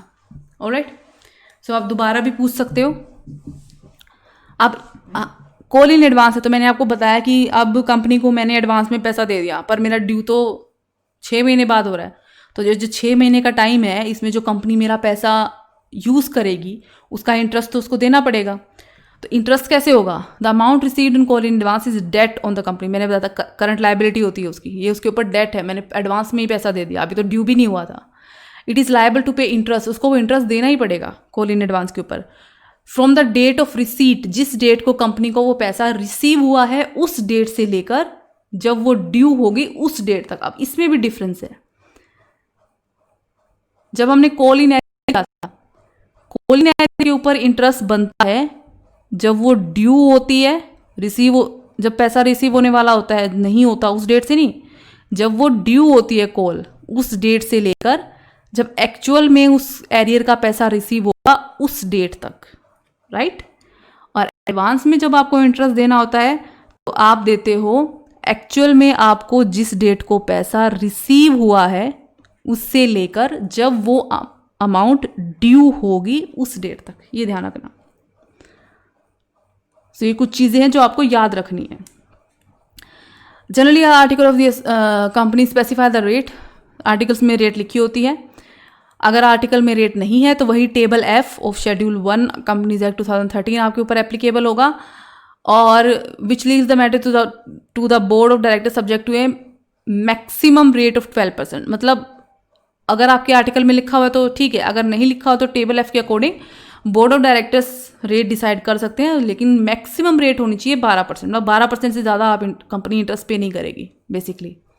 If the rate of interest अगर नहीं मैंशन है क्वेश्चन में तो वही 12% रेट आपको लगा के चलनी है कि 12% ही है। अगर मान लो क्वेश्चन में आपको नहीं बता रखा कि कॉल इन एडवांस के ऊपर कितनी % इंटरेस्ट लग रहा है तो 12%। Interest call in advance is charge against the profit of the company, ध्यान रखना है प्रॉफिट के ऊपर चार्ज है ये। This is payable even if there is no profit, और क्योंकि ये प्रॉफिट के ऊपर चार्ज है, अगर कंपनी के पास कोई प्रॉफिट नहीं है तो भी उसको ये इंटरेस्ट चुकाना पड़ेगा, कहीं से भी चुकाए। No dividend is payable on call in advance since the amount of call in advance is not part of share capital. Call in advance share capital का हिस्सा नहीं है, इसलिए इसके ऊपर कोई डिविडेंड पे नहीं किया जाता। जनरल एंट्रीज क्या बनती है इंटरेस्ट के टाइम पे? Reverse entries on making due, जब इंटरेस्ट की अमाउंट ड्यू होती है तो interest on call in advance debit to sundry member account. जब आप पे करते हो तो पैसा जा रहा है तो member account debit to bank account. और जब आप इस इंटरेस्ट की को P&L में ट्रांसफर करोगे तो P&L account debit to interest, क्योंकि P&L अकाउंट के अंदर ये आपका एक प्रॉफिट के अगेंस्ट चार्ज है, एक्सपेंस साइड पे जाएगा आपका ये, यहाँ पे लॉस। तो जब आप इंटरेस्ट पे कर रहे हो तो वो डेबिट साइड पे जाता है, interest on call in advance. जबकि अगर आपको एरियर पे अगर मिल रहा है तो जब आप रिसीव करते हो तो ये जाता है इनकम साइड पे। ये भी एक बहुत बड़ा डिफरेंस है एरियर और एडवांस के बीच में। ऑलराइट, अब हम इसका एक क्वेश्चन देख लेते हैं कैसे आप प्रैक्टिकल करोगे, तो उस टाइम पे कैसे इस चीज़ को आपको हैंडल करना है। 7th इलस्ट्रेशन, चंद्रा लिमिटेड है, इसने 40,000 शेयर इशू करे हैं, 10 रुपये का एक शेयर है, इसकी फेस वैल्यू है या नॉमिनल वैल्यू जो भी कह लीजिए। यहाँ पे डेट दे रखी है तो हमें डेट इसलिए ध्यान रखनी है क्योंकि जो आप इसके ऊपर इंटरेस्ट पे करोगे, कॉल इन एरियर है या कॉल इन एडवांस है, उसके ऊपर इंटरेस्ट आपको डेट वाइज पे करना है। क्योंकि आपको ये ध्यान होना चाहिए कि कॉल इन एरियर के ऊपर जब आप इंटरेस्ट पे करते हो तो ड्यू से लेकर एक्चुअल पेमेंट तक आप उसका इंटरेस्ट देते हो, और जब आप कॉल इन एडवांस के ऊपर इंटरेस्ट लेते हो, और जब कॉल इन एडवांस के ऊपर इंटरेस्ट देते हो तो एक्चुअल रिसीट से लेकर एक्चुअल ड्यू जब होगी वो कॉल तब तक का इंटरेस्ट देते हो। तो 1 मई 2015 को 2.5 रुपये एप्लीकेशन मनी आपके पास आएगी, 1 जुलाई 2015 को 2.5 रुपये अलॉटमेंट के, 1 अक्टूबर 2015 को फर्स्ट कॉल आएगी 2 रुपये की, और 1 फरवरी 2016 को फाइनल कॉल, सेकेंड और फाइनल कॉल जो है वो आपके पास आनी चाहिए, पेबल है ना। यहाँ पे हमारे पास कोई प्रीमियम नहीं है तो बिल्कुल सिंपल सा क्वेश्चन है। All this share were subscribe, सारे सब्सक्राइब हो गए, फुल्ली सब्सक्राइब्ड है। अमाउंट रिसीव हो चुकी है आपके पास। Mohan who has 80 shares paid the amount of first and second call with allotment. Allotment के साथ ही इस बंदे ने अपनी फर्स्ट कॉल भी दे दी और अपनी सेकंड कॉल भी दे दी। तो कॉल इन एडवांस तो है, बट कॉल इन एडवांस सिर्फ फर्स्ट कॉल का नहीं है, फर्स्ट सेकंड सारी पैसा इसने अलॉटमेंट के टाइम पे ही दे दिया। Alright, the interest was paid to Mohan on 1 February 2016। Interest जो था इस डेट को इसको पे किया गया था। Company closes its books every year on 31 March. ठीक है, जनरल एंट्रीज हमें पास करनी है। डेट यहाँ पे इंपॉर्टेंट है कि कब इंटरेस्ट दिया गया, कब से कब तक का इंटरेस्ट चार्ज होगा। तो अगर आप ध्यान से देखो तो आपको जो कॉल इन एडवांस मिल रहा है वो आपको अलॉटमेंट के साथ मिल रहा है, और अलॉटमेंट आपकी कब है पेबल 1 जुलाई को, यानी आपको 1 जुलाई से लेकर 1 फरवरी तक इंटरेस्ट मिलेगा कॉल इन एडवांस के ऊपर। तो इसकी एंट्री बना लेते हैं हम, डेट वाइज एंट्री बनाएंगे ताकि अच्छे से पता चले। तो यहाँ पे हम डाल देते हैं, ये हो गए आपके पर्टिकुलर, और यहाँ पे आपकी अमाउंट आ जाएगी। ओके, तो सबसे पहला हमारा स्टार्ट होता है 1 मई 2015 से, जब आपको एप्लीकेशन रिसीव होनी है 40,000 के ऊपर। सिंपल है, आपको पैसा रिसीव हुआ है, सिंपल एंट्री है, बैंक अकाउंट डेबिट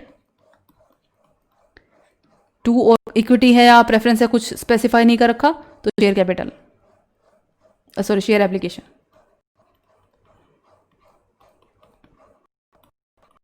कितना है? 40,000 शेयर है और एप्लीकेशन की है 2.5 रुपये, तो 40,000 के ऊपर 2.5 रुपये के हिसाब से बनता है आपका 1 लाख। इतना पैसा आपको रिसीव हुआ, वेरी गुड। तो यहाँ हम डाल देंगे एप्लीकेशन मनी रिसीव्ड, ये हर एंट्री के साथ आप लिखना है। ओन इतने share eight the rate of 2.5 पर शेयर, राइट, ओन 40,000 शेयर। सो मैं नहीं लिख रही हूँ हर एंट्री के साथ, पर आपको हर एंट्री के साथ ये चीज़ लिखनी ही लिखनी है। ये हो गई हमारी फर्स्ट एंट्री, ऑलराइट। अब आपने क्या किया है, इसको शेयर कैपिटल अकाउंट के अंदर डाला है, तो हम इसकी एंट्री कर देंगे, इसको शेयर कैपिटल अकाउंट के अंदर डालने की। ये अब एक इम्पॉर्टेंट बात ये है, ये एप्लीकेशन की मनी आपको रिसीव तो 1 मई को हुई है, पर आप इसको कैपिटल के अंदर डालते हो अलॉटमेंट की डेट पर। जिस डेट को अलॉटमेंट हो रही है उस डेट को आप इसे शेयर कैपिटल अकाउंट में ट्रांसफर करोगे। तो अलॉटमेंट की डेट है आपकी जुलाई 1, 2015, इसको हम डाल देंगे कैपिटल अकाउंट में। तो share application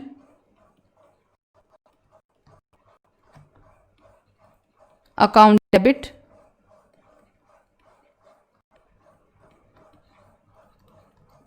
to share capital account, 1 lakh पूरा का पूरा, कुछ वापस नहीं करा, कुछ ओवर सब्सक्रिप्शन कुछ नहीं है, सीधा आ जाएगा। अब नेक्स्ट चीज़ है हमारी अलॉटमेंट। तो अलॉटमेंट पे एक चीज़ तो है, 2.5 रुपये की तो अलॉटमेंट है आपकी, ये अमाउंट आपको मिलनी है 1 जुलाई को। पर इस 2.5 रुपये के साथ साथ आपको फर्स्ट और फाइनल कॉल का भी एडवांस में मिल गया, और कितने शेयर्स के ऊपर? 800 शेयर पे। तो कोई एक पर्सन था मोहन ने 800 शेयर खरीद रखे थे, मोहन के पास पैसा पड़ा था, मोहन ने सोचा क्यों ना अलॉटमेंट के साथ ही मैं फर्स्ट कॉल का पैसा भी दे दूं 2 रुपये के हिसाब से, और सेकंड कॉल का भी दे दूं 3 रुपये के हिसाब से।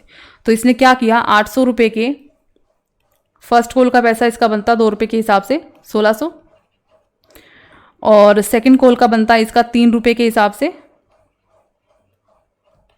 2400। तो ये 4,000 रुपये इसने क्या, मोहन ने क्या किया, अभी पड़े ही हैं, क्यों ना अलॉटमेंट के साथ ही मैं दे दूं। तो जब अलॉटमेंट ड्यू करेंगे तो नॉर्मल एंट्री आएगी 1 जुलाई बंदा की। सो जुलाई 1, 2015 ड्यू करने की एंट्री करते हैं हम। शेयर अलॉटमेंट अकाउंट डेबिट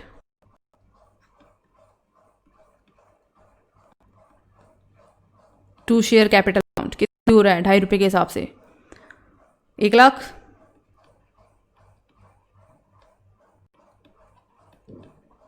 अब रिसीव करने वाली जब एंट्री आएगी ना, ये रिसीव भी आपका जुलाई में ही हो रहा है, जुलाई 1, तो जब रिसीव करने की एंट्री आएगी तब फर्क पड़ेगा इस एडवांस का, क्योंकि पैसा तो आपको अब मिलेगा। एंट्री बनेगी आपकी bank account debit, normal entry बनाते हैं अभी, टू शेयर अलॉटमेंट अकाउंट। अब एक बार एडवांस को भूल जाओ, क्या एंट्री बननी थी? 1 लाख की, इतना ड्यू हुआ, मिल गया आपको। उन्होंने क्या किया, अलॉटमेंट के साथ दोनों कॉल का पैसा 4,000 रुपये पे कर दिया। बैंक मेरे बैलेंस 4,000 बढ़ गया। कैसे बढ़ा होगा बताओ, एंट्री कहाँ आएगी? क्रेडिट साइड पे, ऊपर से एक करंट लायबिलिटी है तो क्रेडिट साइड पे आएगी। क्लियर? और हम यहाँ रीजन में लिख देंगे allotment money received with call in advance at the rate of this on 800 shares. Clear है? इतना पैसा हमें रिसीव हो गया कॉल इन एडवांस का। टोटल पैसा मेरे अकाउंट में कितना है, कंपनी के अकाउंट में पैसा कितना आया, अकाउंट में गया 1,04,000, जिससे अलॉटमेंट के थे 1 लाख और कॉल इन एडवांस के थे 4,000। यहाँ तक हमारा क्लियर। 1 जुलाई 2015। अब आ गए हम फर्स्ट कॉल के ऊपर। फर्स्ट कॉल आपकी 1 अक्टूबर 2015 को ड्यू होनी है 2 के हिसाब से, तो बना लो अक्टूबर 1,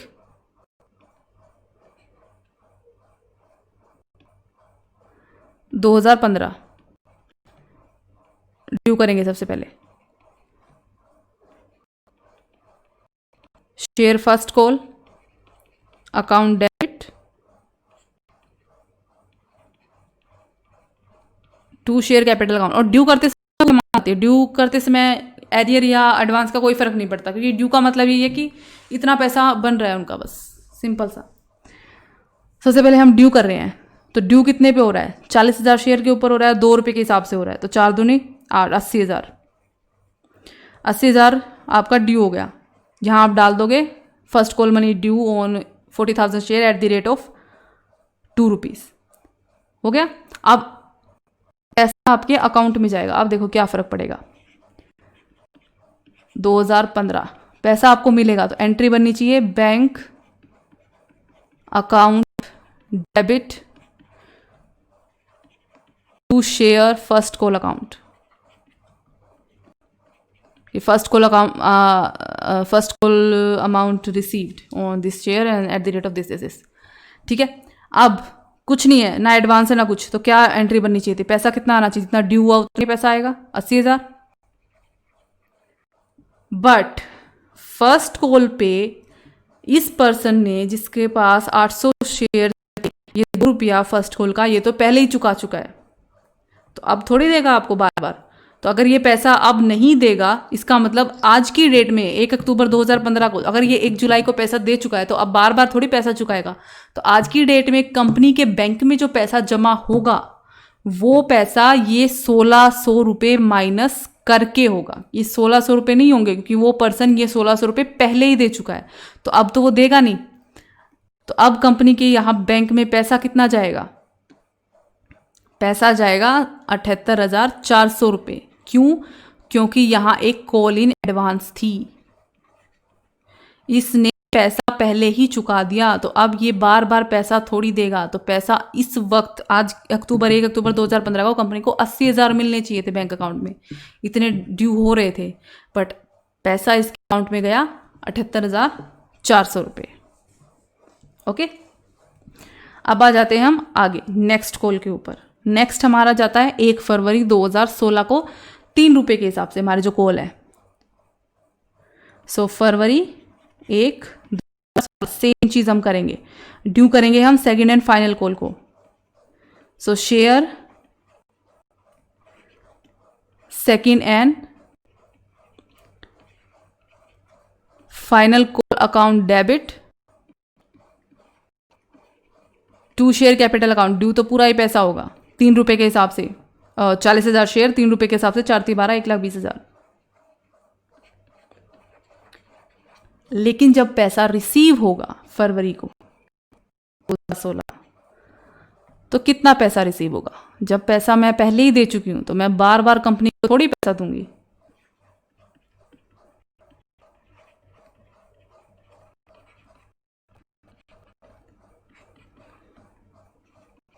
to share second and final call. Due हुआ था 1,20,000, पर पैसा रिसीव 1,20,000 नहीं होगा, क्योंकि मैं 2,400 तो पहले ही दे चुकी हूँ। तो अब जो कंपनी के अकाउंट में पैसा जाएगा आज की डेट में, वो जाएगा 1,17,600। क्लियर? अब ये तो हो गया कॉल इन एडवांस। अब इस कॉल इन एडवांस के ऊपर इंटरेस्ट भी तो पे करना है, और क्वेश्चन में इंटरेस्ट की रेट तो दे ही नहीं रखी है। तो हमें क्या करना है? अगर क्वेश्चन में इंटरेस्ट की रेट ना दे रखी हो, तो 12% इंटरेस्ट रेट हम मान के चलते हैं। इंटरेस्ट कब से कब तक मिलता है? कॉल इन एडवांस का इंटरेस्ट मिलता है जब आपको कॉल इन एडवांस एक्चुअल में रिसीव हुई है, उस डेट से लेकर जब वो ड्यू होगी उस डेट तक का इंटरेस्ट आपको मिलता है। यहाँ पे आपका इंटरेस्ट जो पे किया गया है वो 1 फरवरी को पे किया गया और रिसीव हुई है 1 जुलाई को अलॉटमेंट के साथ। तो इतना इंटरेस्ट इनको पे करना है।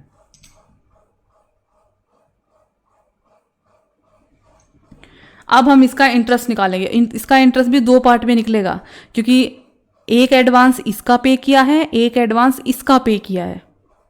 तो जब रिसीव हुई उससे लेकर ड्यू होने तक, ये चीज़ अच्छे से अब क्लियर करेंगे हम। देखो, 1 जुलाई को आपको अलॉटमेंट के साथ इंटरेस्ट मिला, सॉरी एडवांस मिला, 1600 फर्स्ट कॉल का मिला और 2400 सेकेंड कॉल का मिला।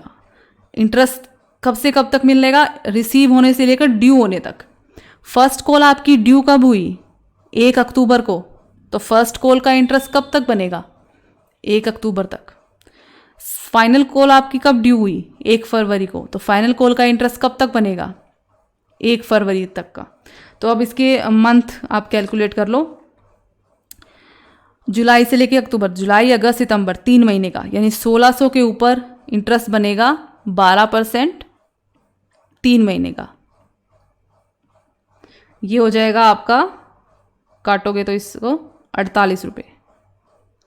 2400 के ऊपर फरवरी तक का, तो जुलाई से, जुलाई अगस्त सितंबर अक्टूबर नवंबर दिसंबर जनवरी 7 महीने का, 2400 12% 7/12, ये हो जाएगा आपका 168 रुपये। टोटल इंटरेस्ट कितना हो गया? इनको जोड़ देंगे तो 216, और 216 पे एक ही दिन पे कर रहे हैं वो 1 फरवरी को, तो इसकी जो पे करने की एंट्री आएगी वो 1 फरवरी की आएगी।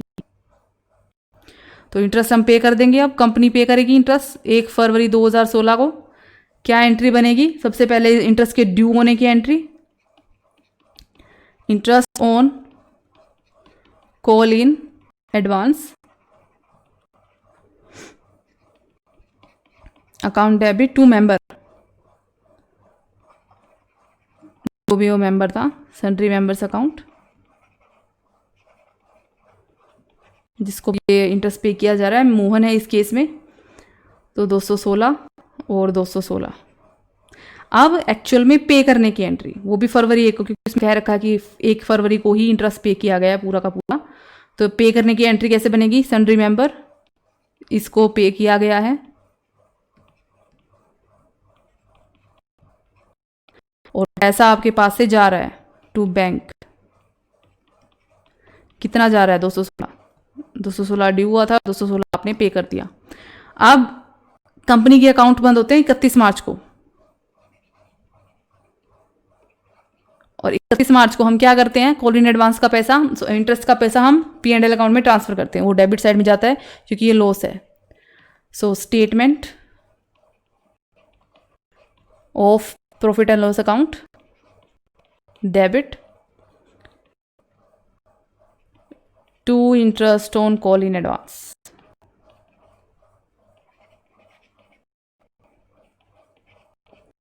कितना पैसा ट्रांसफर हो गया? 216। क्लियर? तो इस तरह से हम ट्रीट करते हैं कॉल इन एडवांस को। कैसे उसका इंटरेस्ट कहाँ से कहाँ तक कैलकुलेट होता है, कैसे कैलकुलेट होता है, कॉल इन एडवांस की एंट्री हम कैसे करते हैं। ओके,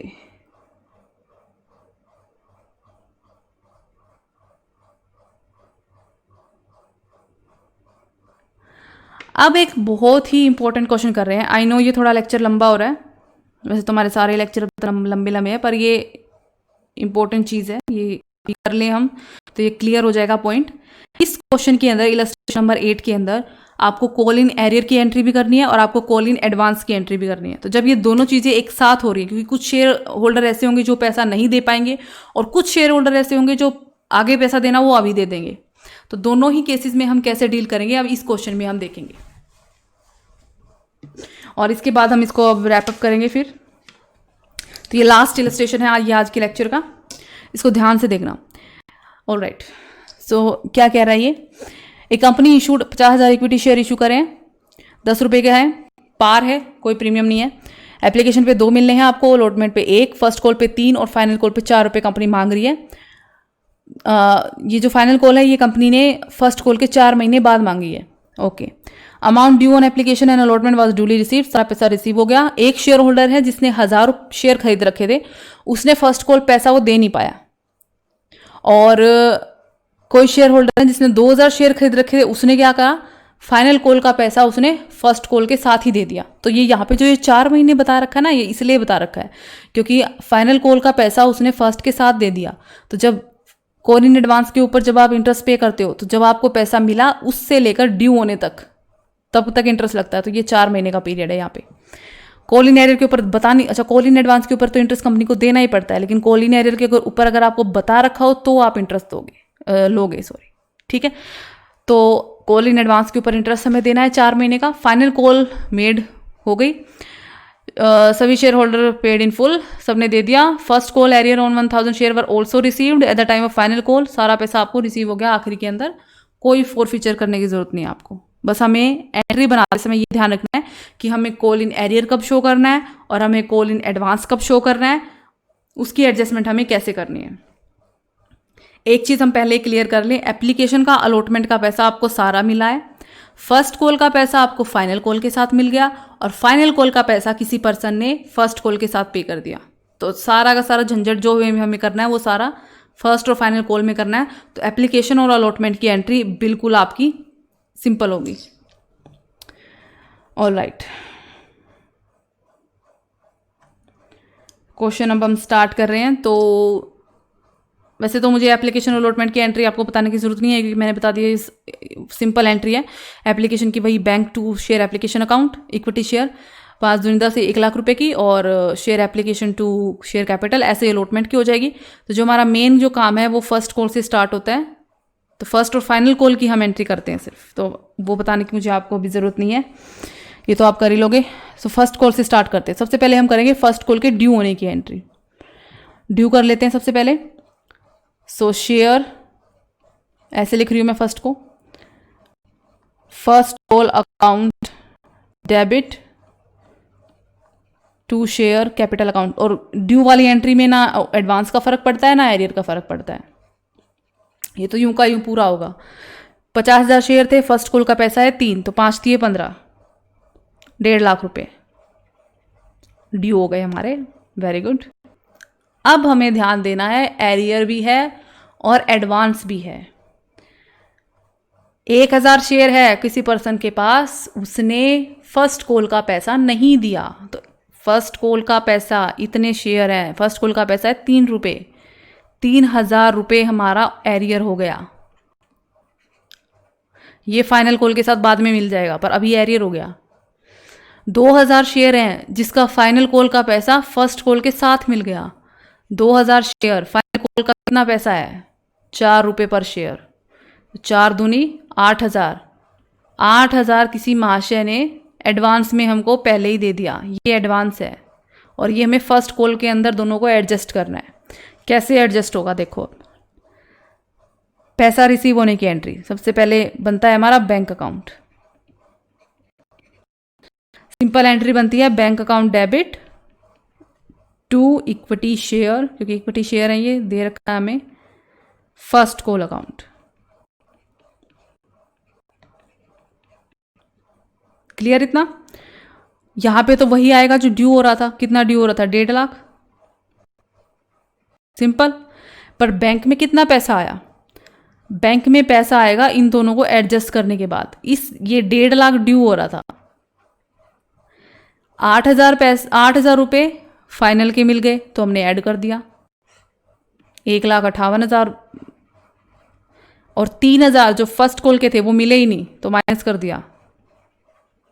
यानी इस कंपनी के बैंक अकाउंट में 1,55,000 रुपये आए हैं। तो बैंक में पैसा कितना आया? 1,55,000। अब ये 5,000 का फर्क कैसे पड़ा? सबसे पहले कॉल इन एरियर, तो कॉल इन एरियर जब भी ड्यू होती है उसको हम डेबिट में करते हैं। ये ड्यू हो रही है यहाँ पे कॉल इन एरियर, तो call in arrear account debit कितने का? 3,000 का। और कॉल इन एडवांस जब ड्यू होती है हम उसको हमेशा क्रेडिट करते हैं, तो कॉल इन एडवांस कितने रुपए? 8,000। फाइनल कॉल के आपको फर्स्ट कॉल के साथ मिल गए।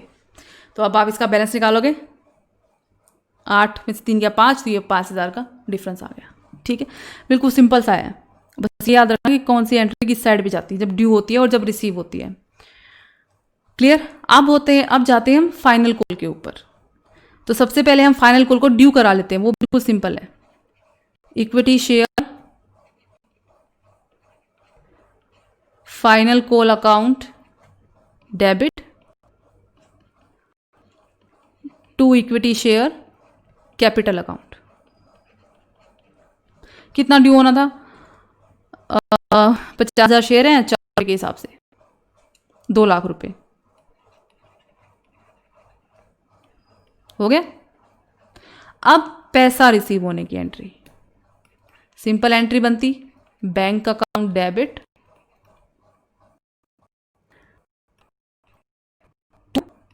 Equity share final account. इसमें तो उतना ही लिख दो जितना ड्यू हुआ था। फाइनल अकाउंट के अंदर कितना ड्यू हो रहा था? 2 लाख, तो ये तो 2 लाख ही आएगा। लेकिन कंपनी को एक्चुअल में कितना पैसा मिला है, अब हमें वो देखना है। तो अब 2 चीज़ें हो रही हैं। एक तो आपका कॉल इन एडवांस के साथ आपको कॉल इन एरियर का पैसा मिल रहा है, ठीक है। और दूसरी चीज़ ये हो रही है कि आपका जो फाइनल कॉल के टाइम पे आपको पैसा मिलना चाहिए था इस 2 लाख रुपए में से, वो आपको ऑलरेडी आप वो 8,000 रुपये फर्स्ट कॉल के साथ दे चुके हो, तो वो 8,000 तो अब आपको मिलने से रहे। तो एक हम चीज़ करते हैं, इसके अंदर हम इन एंट्रीज को या तो आप इकट्ठी बना के कर लो, या आप कॉल इन एरियर के रिसीव होने की और कॉल इन एडवांस के ना रिसीव होने की 2 एंट्री बना लो। तो मैं आपको 2 अलग अलग एंट्री बना के दिखाती हूँ। सो बैंक अकाउंट, इस वक्त कंपनी के बैंक में कितना पैसा जा रहा है फिलहाल? फाइनल कॉल का 2 लाख थे और 8 लाख जो थी आपकी कॉल इन एडवांस। तो कॉल इन एडवांस आ जाएगा यहाँ पे, इस वक्त कॉल इन एडवांस आएगा ड्यू होने के टाइम पे, जब वो एक्चुअल में हुआ है 8,000। तो 2 लाख में से 8,000 गए, 1,92,000। एक तो ये हो गया। दूसरा, फाइनल कॉल के साथ आपको कॉल इन एरियर का पैसा मिल रहा है। तो अगर मैं उसकी एंट्री बनाऊं तो bank account debit to call in arrear account कितना मिल रहा है? 3,000। एक तो ये हो गया। लेकिन अगर मैं इस चीज़ को अगर आप इसका टोटल करें, हाँ फिर फ़र्क पड़ेगा ना, ठीक है। तो ये हो गया हमारा। एक तो आपको फाइनल कॉल के साथ एडवांस में जो आप पे कर चुके हैं वो आपको नहीं मिल रहा।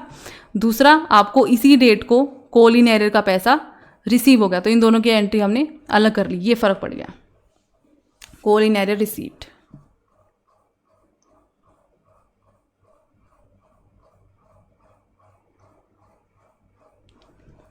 वैसे अगर आप इन दोनों एंट्रीज को एक साथ कर दोगे तो कॉल इन एरियर आपको रिसीव है, तो ये आ जाएगा आपका यहाँ पे कॉल इन एरियर अकाउंट 3,000 तो इसमें जुड़ गए। और आपके बैंक में कितना पैसा आएगा अब? एक तो कॉल इन एरियर का फर्स्ट कॉल का जो आपको तब नहीं मिला था अब मिल गया, तो इसमें हम 3,000 रुपये ऐड कर देंगे, तो ये हो जाएगा 1,95,000। दोनों का टोटल बराबर हो जाएगा। तो ये दोनों तरीके से, मेरे ख्याल से दोनों तरीके से आप कर सकते हो। या तो आप इसकी कॉल इन एरियर के रिसीव होने की अलग से एंट्री कर दो, या फिर आप जैसे हमने यहाँ पे किया था, हमने दोनों एंट्रीज को एक ही एंट्री में मिक्स कर दिया था, एरियर को भी और एडवांस को भी। यहाँ पे भी हम एडवांस को और एरियर को एक ही चीज़ में डाल सकते हैं, ठीक है। और अब एडवांस के ऊपर अगर आपको इंटरेस्ट पे करना है 12%, तो जैसे हमने पिछले क्वेश्चन में 12% इंटरेस्ट लगाया था, इसके बाद आप वो इंटरेस्ट की एंट्री बना दोगे। तो इसके अंदर हमने क्या किया है, इसके अंदर हमने कॉल इन एरियर भी किया है और इसके अंदर हमने कॉल इन एडवांस। तो ड्यू वाली एंट्री में जब कॉल ड्यू होती है कोई डिफरेंस नहीं है, जितना पैसा बनना था उतना ही आएगा। जब आप पैसा रिसीव करने वाली एंट्री आओगे तो सबसे पहले जो कॉल के शेयर कॉल अकाउंट है उसके अंदर उतना पैसा डाल दो जितना आपका ड्यू हो रहा है। उसके बाद हम यूँ देखेंगे कि हमारे बैंक अकाउंट में एक्चुअल में कितना पैसा आ रहा है। तो फर्स्ट कॉल के अंदर हम सबसे पहले ये देख लेंगे कि फाइनल कॉल का पैसा एडवांस मिल गया, यानी ये प्लस हो जाएगा, और फर्स्ट कॉल का पैसा मिलना चाहिए था वो नहीं मिला, एरियर में चला गया, ये माइनस हो जाएगा। यानी टोटल मेरे बैंक अकाउंट में 1,55,000 आ रहे हैं। कॉल इन एरियर होती है तो उस अकाउंट को हम डेबिट करते हैं, तो डेबिट में चला जाएगा 3,000, और कॉल इन एडवांस अकाउंट को हम क्रेडिट करते हैं तो ये चला गया 8,000। जब फाइनल कॉल की बारी आई, फाइनल कॉल के टाइम पे वही चीज़ करेंगे, bank account to share final call. तो फाइनल कॉल में सबसे पहले उतना पैसा डाल दो जितना ड्यू हो रहा है। अब हम कैलकुलेट करेंगे कि मेरे बैंक अकाउंट में एक्चुअल में कितना पैसा आ रहा है। तो ड्यू तो हुआ था हमारा 2 लाख, फाइनल कॉल पे मुझे 2 लाख मिलने चाहिए थे, पर 8,000 तो एडवांस ऑलरेडी मिल चुका है फर्स्ट कॉल के टाइम, तो वो तो अब मिलने से रहा, ठीक। तो 1,98,000 तो ये हो गया, इतना ही हुआ ना, नहीं सॉरी 1,92,000 तो ये हो गया। लेकिन जो फर्स्ट कॉल के टाइम पे मेरा एरियर हुआ था वो अब मुझे मिल रहा है, तो यानी वो पैसा मैं प्लस कर दूंगी, तो मेरे बैंक अकाउंट में टोटल कितना पैसा जा रहा है 1,95,000, तो बैंक अकाउंट में मैंने 1,95,000 डाल दिया। अब कॉल इन एडवांस का जब एक्चुअल वाला ड्यू होता है उसमें कॉल इन एडवांस को हम डेबिट कर देते हैं, और कॉल इन एरियर जब मिलता है तो हम उसको क्रेडिट कर देते हैं। तो ये हो गया 3,000 क्रेडिट में, और ये हो जाएगा डेबिट में कॉल इन एडवांस। इस कॉल इन एडवांस के ऊपर जब मैं इंटरेस्ट निकालूंगी तो ये कॉल इन एडवांस है, फाइनल कॉल में मिलना था और एक्चुअल में मिल गया फर्स्ट में, और ये रिसीव है, ये ड्यू है, और एडवांस के ऊपर हम इंटरेस्ट रिसीव से लेकर ड्यू डेट तक निकालते हैं। इन दोनों के बीच का डिफरेंस है 4 मंथ। तो इस 8,000 के ऊपर अगर मैं इंटरेस्ट निकालना चाहूँ तो 8,000 के ऊपर 12% इंटरेस्ट निकल जाएगा 4 महीनों के लिए। ये 320 रुपये इंटरेस्ट की बनी। एंट्रीज हमने पिछले क्वेश्चन में की थी, आप उसी तरीके से इसकी एंट्री डाल सकते हो। तो ये हो गया आपका call in advance and call in arrear. इसको एक बार ध्यान से कर लो तो कोई कंफ्यूजन नहीं होगी, और अगर मान लो कुछ कंफ्यूजन होती भी है तो आप मेरे से दोबारा भी पूछ सकते हो। तो आज के लेक्चर में हमने किया है तो issue of share at discount, share issued for consideration other than cash, और बहुत ही इंपॉर्टेंट ये 2 चीज़ें बहुत इंपॉर्टेंट की है आज हमने, call in arrear and call in advance. इन दोनों को एक साथ ही पढ़ना, अलग अलग मत पढ़ना, एक साथ पढ़ोगे तो अच्छे से क्लियर होगा। तो यहाँ हमारा लेक्चर नंबर 4 फिनिश करते हैं, इसके बाद हम आगे बढ़ेंगे। सो अभी आप इसकी अच्छे से प्रैक्टिस कर लेना, कोई भी डाउट हो तो मुझसे पूछ लेना। Thank you very much.